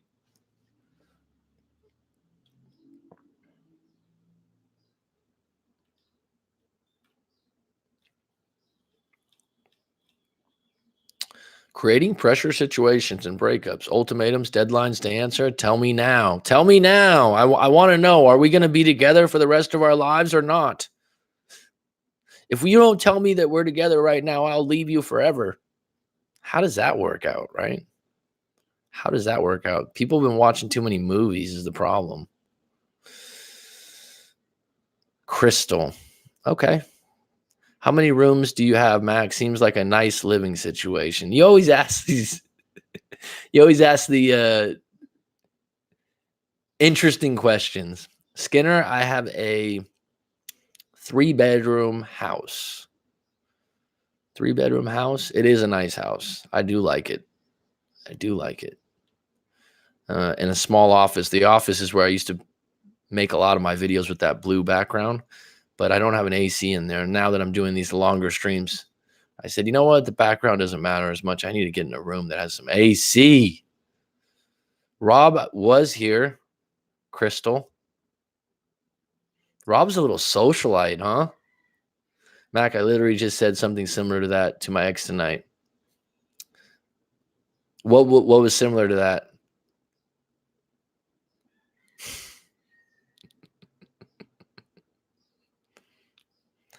Life ain't like the fucking movies, dude. It isn't, right? It isn't. Is that the cakes? I can go into no contact with you, Mac, if you'd like. Oh, fuck. No, I like your questions, dude. I like your questions are good. It's cool, man. I like when he's, I like Skinner. Skinner goes, so in Thailand, you got black people there? Because Skinner's like, because I'm black. And I'm like, yeah, there's black people that vacation here and come here. There's ones that live here. It's kind of funny. It's an international airport that we have here. It's international location for vacations. Absolutely, dude. Thanks for stopping by, bro.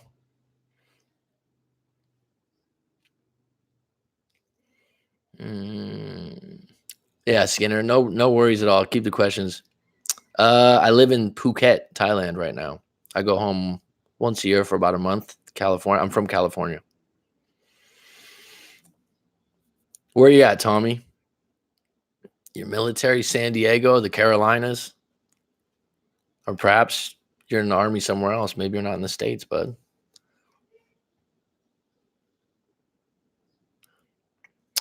Rob, how many live streams you on? It's a great place, man. There's a lot of ex-military that live here, actually, Tommy. Fort Hood, Texas. Okay. Don't mess with Texas. This is crazy because people ask, like, oh, where have you been in the state? I've never been to Texas. You're on about 4 different live streams. Okay, Rob, you're fucking active, dude. You gonna get your own channel or something like that? Because you got a lot to share, man. You're an eclectic person. Not trying to dampen the mood, but you see how they're trying to blame violence on video games. The mental health conversation we had made me think about that.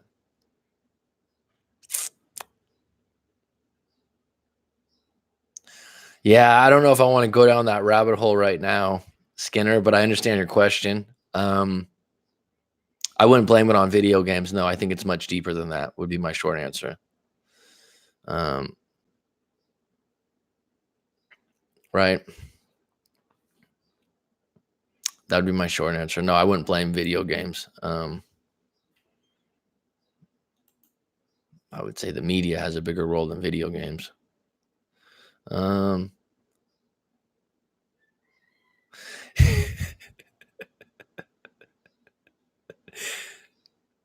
Will you know why guys ghost? What do you mean by that, Rob? I'm sorry. Mac, will you know why guys ghost? What does that mean, Rob? I'm not sure. Elaborate. Tommy Willis, it's always good when you can come to my live stream and laugh your fucking ass off. Right? That's what's good about this live stream, is we have some serious topics, but it's not doom and gloom. We joke around, we talk about some other stuff. And that's, you know what? To be honest with you,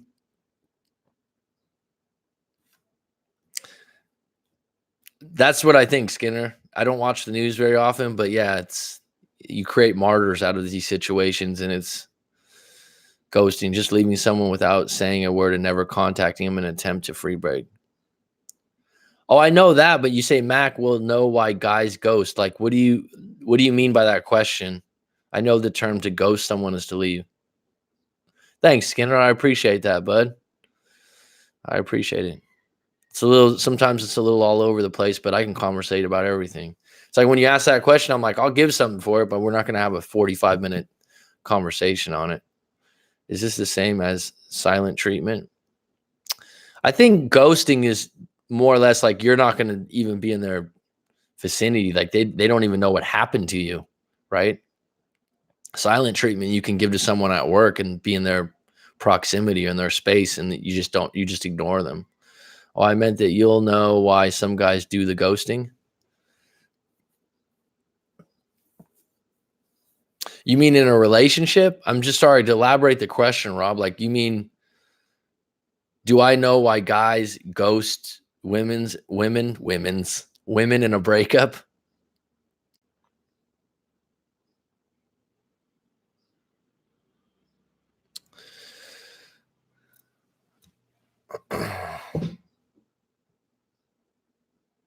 Trying to figure out.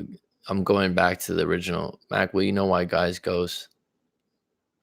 I suppose Tommy just answered it well, because something turns me off and I'm emotionally connected enough to give an explanation. I'm not emotionally connected to give an explanation. I think it comes down to a level of confidence, perhaps easier to leave without explanation. All right, so this is interesting. Rob is telling me that you will know why guys ghost. Well, it's specific to the individual, first of all, because Tommy makes a good point. What someone's turned off by or what someone doesn't like about an individual, if they is individually based, um, so it's not so clear and cut why exactly one person does it to another. I'd have to know the story and a little bit about them to give you a good hypothesis. But um, yeah, basically they're saying I'm not interested, and if you continue to call them, then you're being annoying, and now you're becoming a clinger or clingy, and then it gets really annoying. It's like I've had that situation before in the past. There was a girl that I dated briefly, and she was a great catch, attractive. She was a nurse, a lot of things going for her. And she had told me before, she's like, I get attached. And I was like, oh yeah, okay. Da, da, da. And she was attached, like only dating for like 2 or 3 weeks, went out, had some good dates, some good endings. And where are you? What are you doing right now? Oh, like you can't see me. You can't, like, immediately turned into like fatal attraction or something. It was like that was a ghost for me. Like I just stopped responding. And I think like 2 or 3 months later, this was years back. This is like 8 or 9 years ago. Um, like 2 months later, when she was texting me out of nowhere, I was like, okay, we can hang out. And I like revisited it, and it was the same situation all over again. Um, but that would be a reason for me as an individual. If someone's extremely clingy, pushy, leads with pressure, wants to know where I'm at, we've only been dating for 2 weeks or 3 weeks, that's like immediately, I don't want to explain. You should know. I don't need to explain like, oh, you call me too much. It's like, no, I know who you are and how you act, and what you're expecting from the relationship. If we've been dating for 3 weeks or a month, I don't need to explain myself if I just want to stop talking to you because you're blowing up my phone over and over again. So that would be one reason, but it would be based on the individual. But that, for me, I've heard of guys, one deal breaker is when women bring up having kids, like in the beginning, and they don't want to have kids. That's kind of like, whoa, we just started dating and you're talking about having kids. But if you told me a little bit about your situation, maybe elaborate a little bit, Chrissy Cakes, maybe I can give you a more tailored response. Mac, is there a director who makes movies you like? I don't watch a lot of TV, but guys like Tarantino have a decent movie. Oh, Tarantino's more than decent. He's outstanding. He creates a narrative that's unique. That's why it's interesting. Um, I don't know, Stanley Kubrick, Francis Ford Coppola's Godfather shouldn't be underrated, but probably all time is Martin Scorsese. I'd probably put him up there against anyone. Martin Scorsese. Goodfellas is probably like a top 5 movie overall for me. Top 5 movies just off the top of my head. 7 Pounds, Goodfellas, uh, Slumdog Millionaire was one of my favorites. That's a great movie. Wedding Crashers, and what's that other movie? City of God. Those are off the top of my head. I don't know if any of those have the directors we mentioned. Christopher Nolan is pretty good. Django is one of my favorites. Great movie, yeah. Great movie. Tarantino's good, man. He worked in a VHS shop. What makes him special is he's City of God. Remember, that's a great movie, dude. Great movie. All in subtitles. That movie's like one of the few movies I've saw where you're almost it feels like there's no actors. Those are real people that they're using. I have other movies that make the top 5. Those are just off the top of my head. 7 pounds.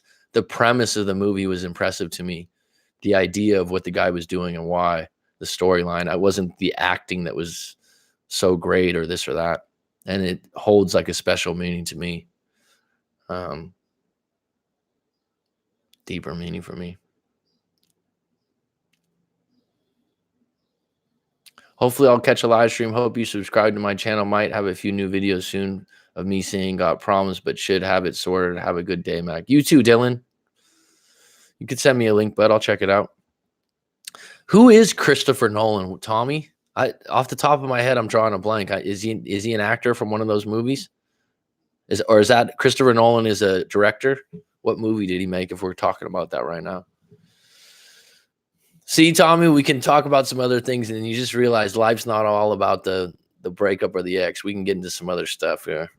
This is what we do, Chrissy Cakes. The Dark Knight, good movie. Inception. Oh, Batman trilogy. Inception was interesting. I have to watch it again, probably. Dark Knight's the best one out of those. Chrissy Cakes will be a regular now. Okay. Chrissy, where are you from? If I may ask. I don't remember that one. Okay.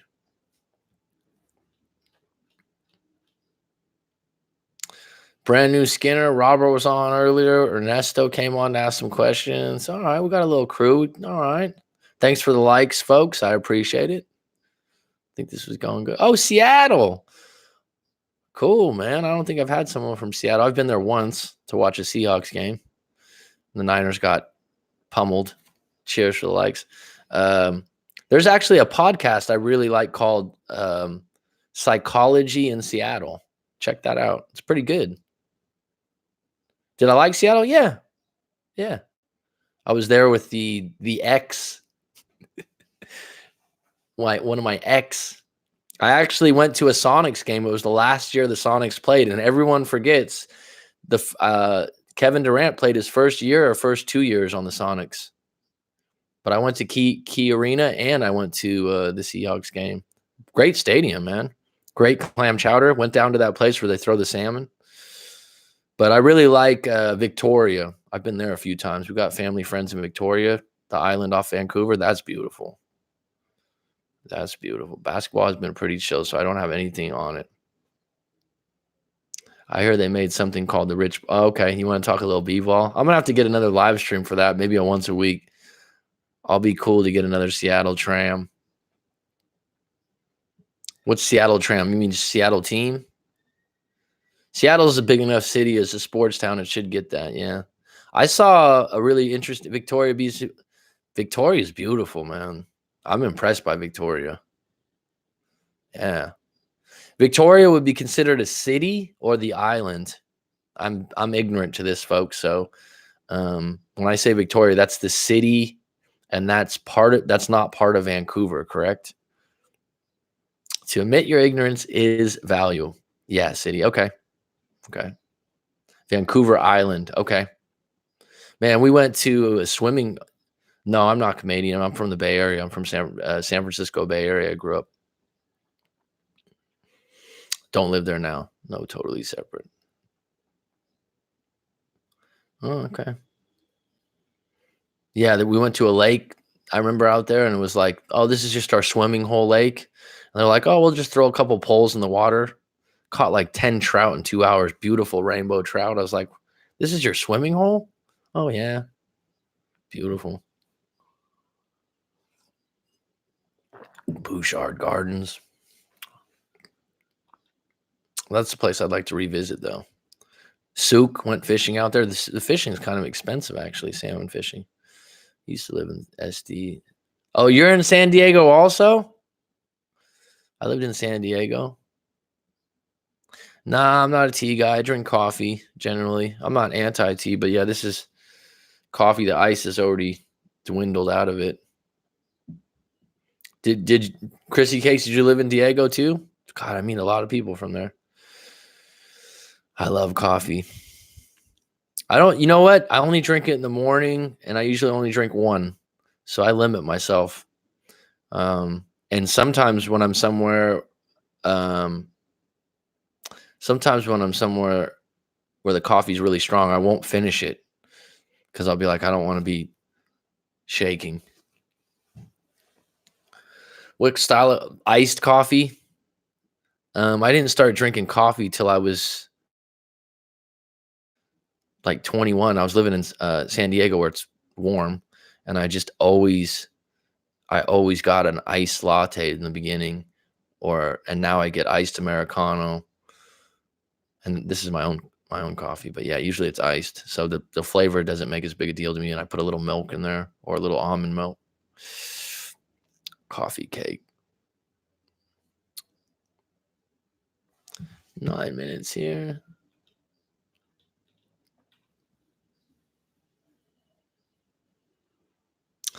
She is in this chat. Is Crystal someone else? Rob, almond milk is such a great alternative. Thanks, Skinner. Skinner, you always ask me the questions about. I know you're in Chicago. How old are you? Have you mentioned before? I'm just curious, bud. Rob Mack asked, "What's up with my name?" Crystal runs a Tarot live stream. Oh, okay, 24, great fucking age, dude. Fuck, man. 14 years older than you. I love being 24, man. Good for you. You got some good years ahead, bro.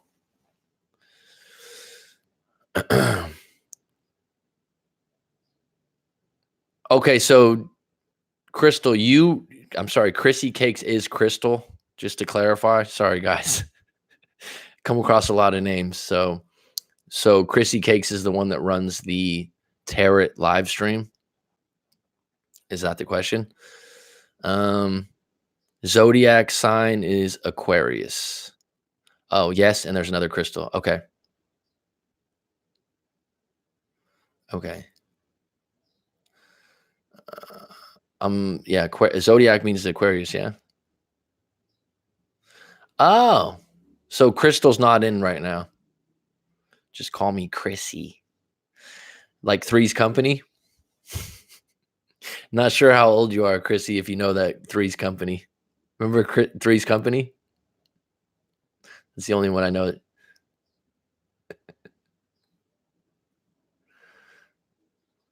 She's not.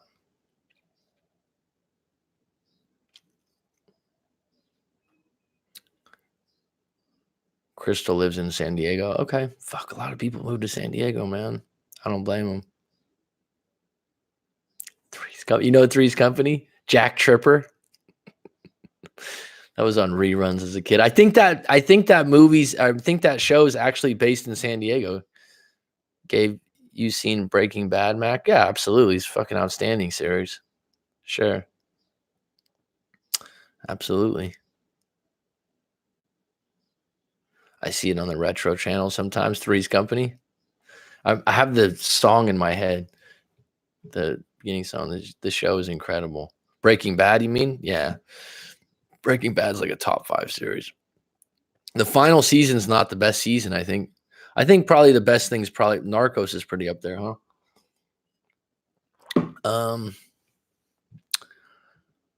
So when you do the tarot card readings, are you doing that too, Rob? Are you going into the live streams for the tarot reading? The seasons or the earlier seasons are better. They took it too far, I think. Tarot card reading. I've had that done before. The one time I've had tarot cards done, the guy wasn't very good. I'm not saying that everyone's wrong when they do that. I'm open to trying stuff like that, but the guy that was doing it was guessing. He wasn't very good. I went to someone in San Francisco. A long time ago after the breakup. Rob, you read tarot cards too? Get the fuck out of here. Dude, someone that I was live coaching with, yes, I go there. I don't read cards though. How does that work then if you don't read them? Like, am I saying it wrong? Is that a disrespectful? No, I don't. I listen. I'm not that good. Okay.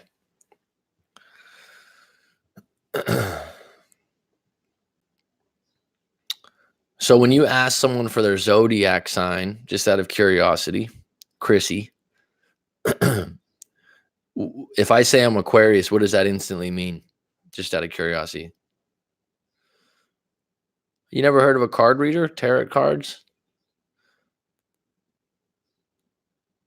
Okay. What do you mean not disrespectful? I wasn't disrespectful. Chrissy knows more than me. Okay. Um, but yeah, if you say, what's your zodiac sign? And I say, you are very laid back. That's what an Aquarius means? That's the short answer? That's all I get? Does it matter what day you were born within the zodiac sign? I am laid back, so you got me. I watched tarot during my breakup because I needed anything to boost my mood, but after a while, I don't think it's good for you. There's deacons. I don't know what that is. Crystal will give you a long answer. Okay. February 1st. February 1st, 1981, year of the monkey. It was way too general, and there's so many people doing it. You'll probably just look at one thing that fits your I agree, Skinner. I'm open, but I can be skeptical. But I'll let someone explain themselves and talk about, um, you know, what they're explaining. And I'll ask good questions. I won't just dismiss them as, oh, you're full of shit. I'll ask you questions. Crystal's a pro. Okay. February 10th, you're an Aquarius also, Tommy. I got like 3 or 4 people in my family that are all early February. 91, we got 10-year difference. You're 28 years old. How about this one? Do you know this one, Chrissy Cakes and Rob, since you guys are into this? Have you ever heard of this? I'll give you a little.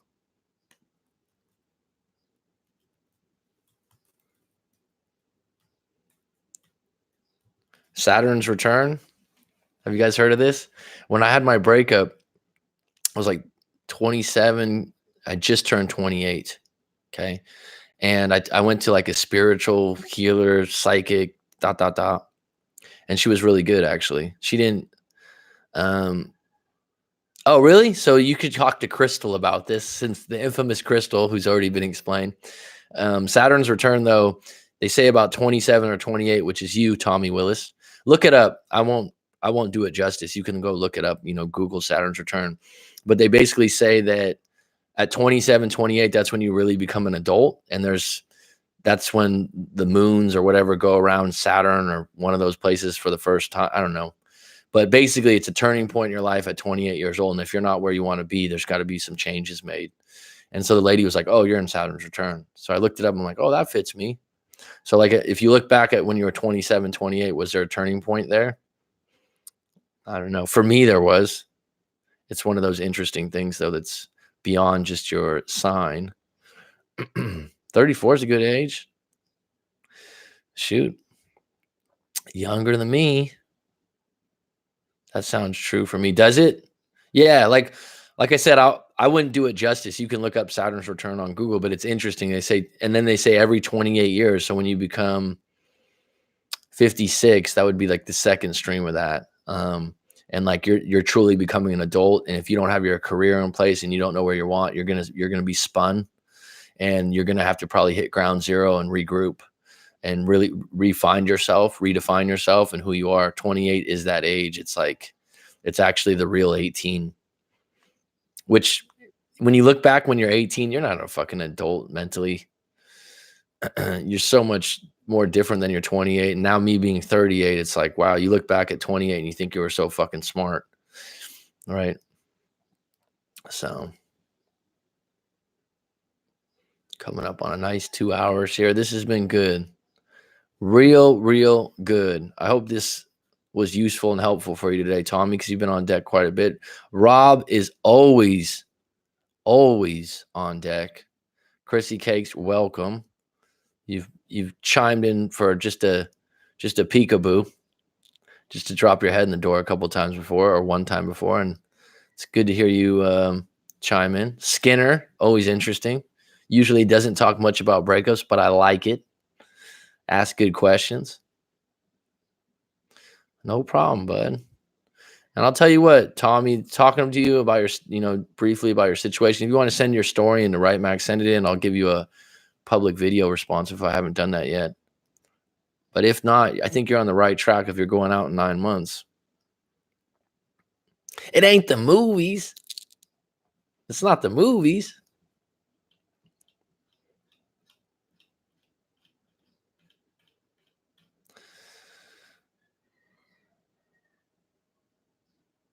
Think about when you're over there, like, because the thing about being in the military, you travel a bit, right? So think about some places you want to travel to at 28 years old. You got some time. 28's a good age to be young.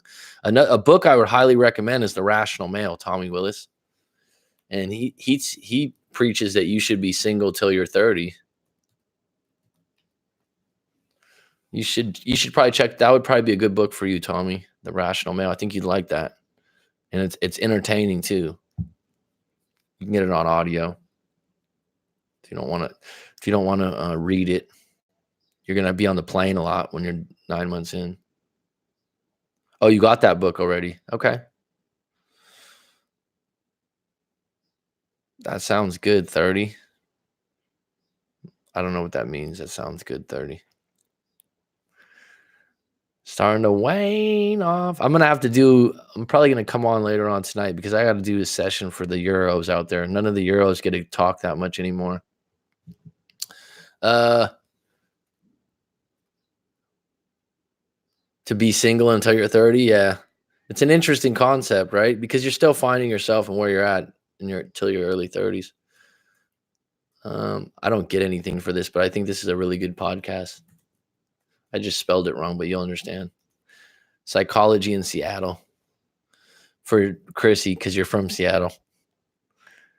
All right, it's 12:30 time. Take care. Take it easy, Tommy. Thanks for joining, bud. Wish you all the best, man. Good people. Any closing questions here? Mr. Rob, always on deck. Yeah, it's interesting, huh? I think it's he works at a university called Antioch, which is a town in California, but I don't know Antioch University in Seattle. I don't know if that's a small school or it is actually. I think that's a good point, Rob. I recommend that book a lot.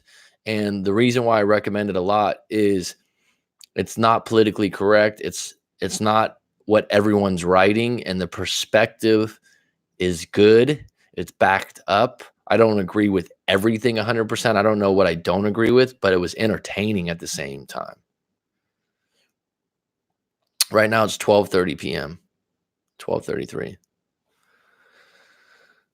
Oh, if I do it later on tonight, I don't have a plan in my head of what time. I'm just feeling that I haven't connected with some of the people that come on the live streams that are from Europe, because I think this is the middle of the night for them. So maybe doing it 7 or 8 p.m. at night.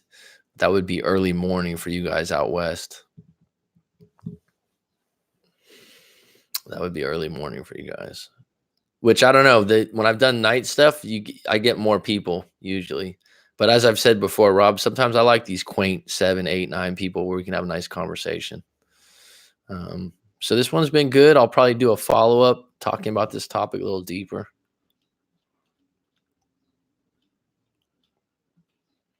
A little deeper connection here. Any closing questions? Any closing thoughts? Thanks, Skinner. You're always appreciated. It's 6:34 a.m. in the UK. Uzair, you're still on deck? Right on, bro. You like to listen. Some people like to listen to this almost like a radio channel.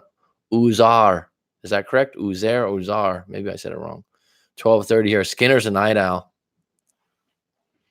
You should get yourself an NBA Brian Skinner jersey. Remember Brian Skinner? I haven't really asked how you got that name either.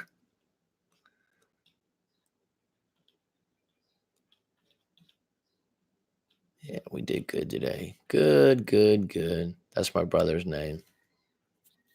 Your brother's name, Brian Skinner? That's funny. I've been on vacation. Good for you. Yeah, I got my AirPods in. LOL. It's been entertaining then. Good.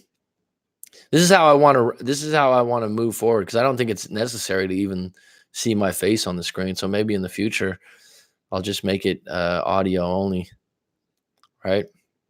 Although some people like it, right? Because the facial expression does count for something, right? Seeing someone react with, a smile or a smirk, it makes a difference. Vacation where? Brand new Skinner, you got my attention. It does? Okay. Because I know a lot of people are doing it without, and it certainly you don't have to worry as much. Well, I don't worry very much, to be fucking quite honest, about your appearance. Like, oh, fucking, there's no makeup or anything. Well, personal feeling, okay. Chrissy Cakes. You guys are close, huh, Rob? Just been hanging around.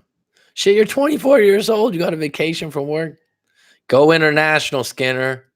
Get out and get your passport if you don't got it.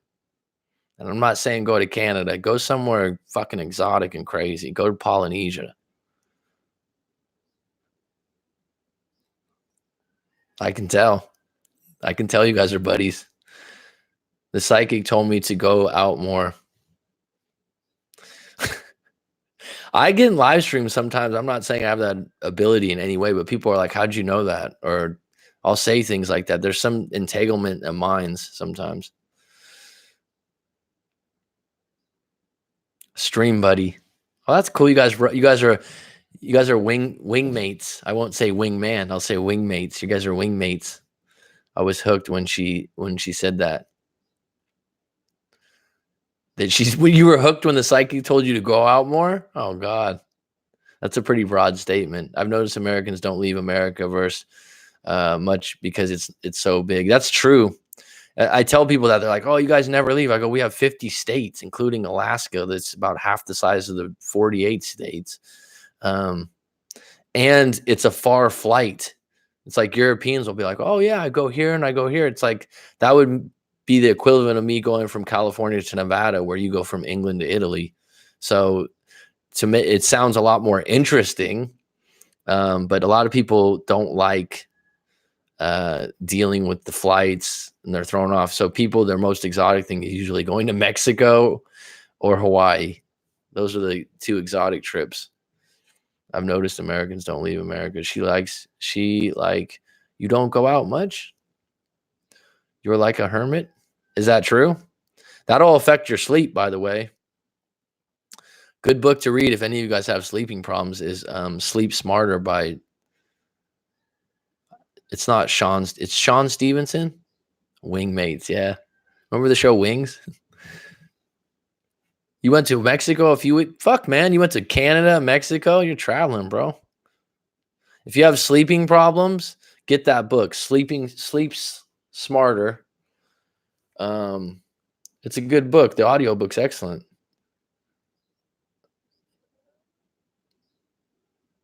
Sleep Smarter, 21 Essentials, Sean Stevenson. One of the main things that's really surprising, he doesn't just say, you get vitamin D, or you say in the UK, vitamin D. He says, actually, just getting out and getting daylight for a couple hours on your eyes makes an effect. So if you're not getting out and getting daylight, it's a big difference. Oh, that's fine. But it was a 9-hour flight for me. Really, wow. What's the book? Okay, I'll write it down for you.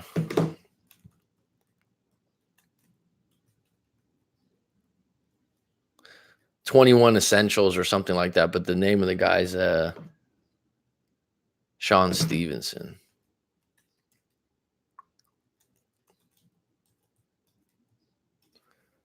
You can Google that. Yeah, if I work, I just have to do something to get off my feet, even if it's just going to Target. Plan yourself a vacation, Skinner. Plan yourself a vacation. Get on the you said you like movies? Watch The Beach, the old school DiCaprio movie of 20 years ago. Get yourself a vacation after you see that and go, I want to go there.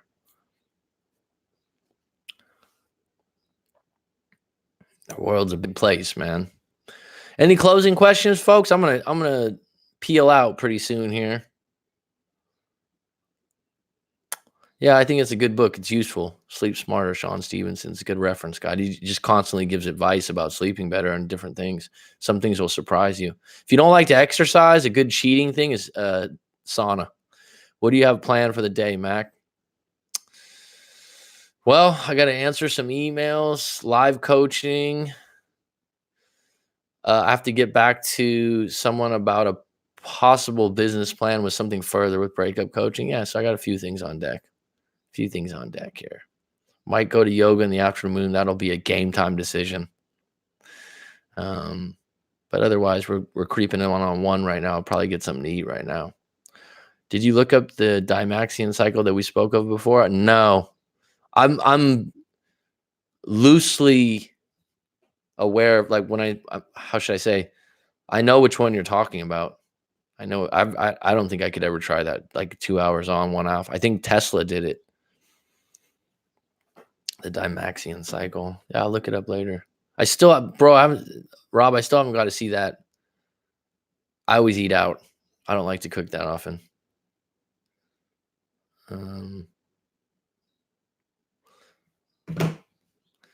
Just always been that way. Not a cooker. The extent of my cooking is usually quesadilla, oatmeal.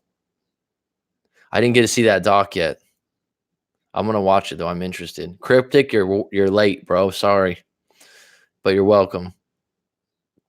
I'm 2 hours 11 minutes now, and I've noticed when I get to like 2 hours 10 minutes, it's like right when I'm starting to like, okay. Pandas. I don't know what that means. Oh, is that a food? Yeah, quesadilla. If you can't make, if you go somewhere and someone's like, oh, their quesadillas are so good. I'm like, it's pretty hard to fuck up a quesadilla. You know what I mean? When someone says that, I'm like, someone doesn't make good quesadillas. It's like, come on, dude. Or, yeah, quesadilla, tacos. I eat tacos like 3 times a week. Make the meat and then have it in the fridge and reheat it and do that. I love tacos. I don't have a plan on what I'm going to eat yet, right? This morning, if you want to know what I had for breakfast, I had a scrambled eggs with smoked salmon on multi-grain bread with an orange juice and a coffee. Empanadas. I don't know what that is. Filipino empanadas. I do like lumpia. I was just going to say right when she put it up, lumpia is fucking good. I haven't had that in a long time. There's actually a lot of Filipinos that live here in Phuket. A lot. A lot of them work at the hotels, and it's like an egg roll. All right, I'm going to have to end this conversation, folks. It's been a pleasure. We're on the same page. Chrissy Cakes, exactly what I said. Yeah. Like a little bit greasier, a little tastier egg roll. Yeah. We do cover a lot of topics. Cool. Smooth sailing to you too, my friend. Enjoy your time off. Hoegaarden's one of my favorite beers. Obviously, I'm not drinking it right now, but it gets points. It's better than an egg roll. Lumpia is? Yeah, I think so. If it's made right. All right. I will see you guys again. Most likely, I will be on tomorrow at the same time or a bit earlier, and I might be coming on later on tonight. See you later. Have a good one.